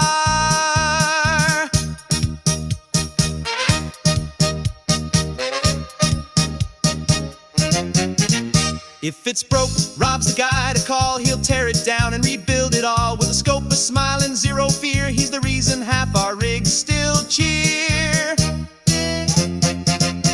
The grouch rolls deep with a pack and a plan. Sky above, ground below, mic in hand. From jump zones to parks, he's living it loud. Still grumpy as hell, but making us proud. We ain't perfect, and that's just fine. We miss a few calls and forget the time. It's happy hour when we go live. Mics get hot, and so do the vibes. So if we slur a bit or lose our roles, just blame the beer and our RF souls. Tortoise rolls slow through the woods and mud. Mass plates on the FJ, tires chewing the crud. He'll find the path where the signals roam with the calm CQ from his overland home. Marvin's got the badge in the winter plan. He'll brave the cold with a rig in hand. When the bands are up and the tents are low, he's the ham radio guy putting on a show. I guess. From Rochester's edge with a voice so clear, Mike's rocking AM on the modern gear. He's hitting the air with that VHF bite and logging Poto till the stars say night. Todd's blowing finals at field day again. Still a proud Jenner, won't let it end. Talks baseball more than he checks his SWR, but he'll snag that contact from a mile too far. We're calling CQ, the signal's wide from the coast to the pines on the mountainside. We're a band of hams with stories to share, tossing wire and trees, putting watts in the air. Once a month we fire up the screen. It's Northeast Ham Radio, where legends convene. To antennas and trees and friends on the air. For signals we chase and the stories we share. We laugh, we learn, sometimes we swear. But every month, you know we'll be there. This is Northeast Ham Radio. Pull up a chair. Night, And if y'all. you're still watching, we're still live. What are Yes, you we are. doing here? Bye-bye. See ya. Love you. Mean it. You're gonna hit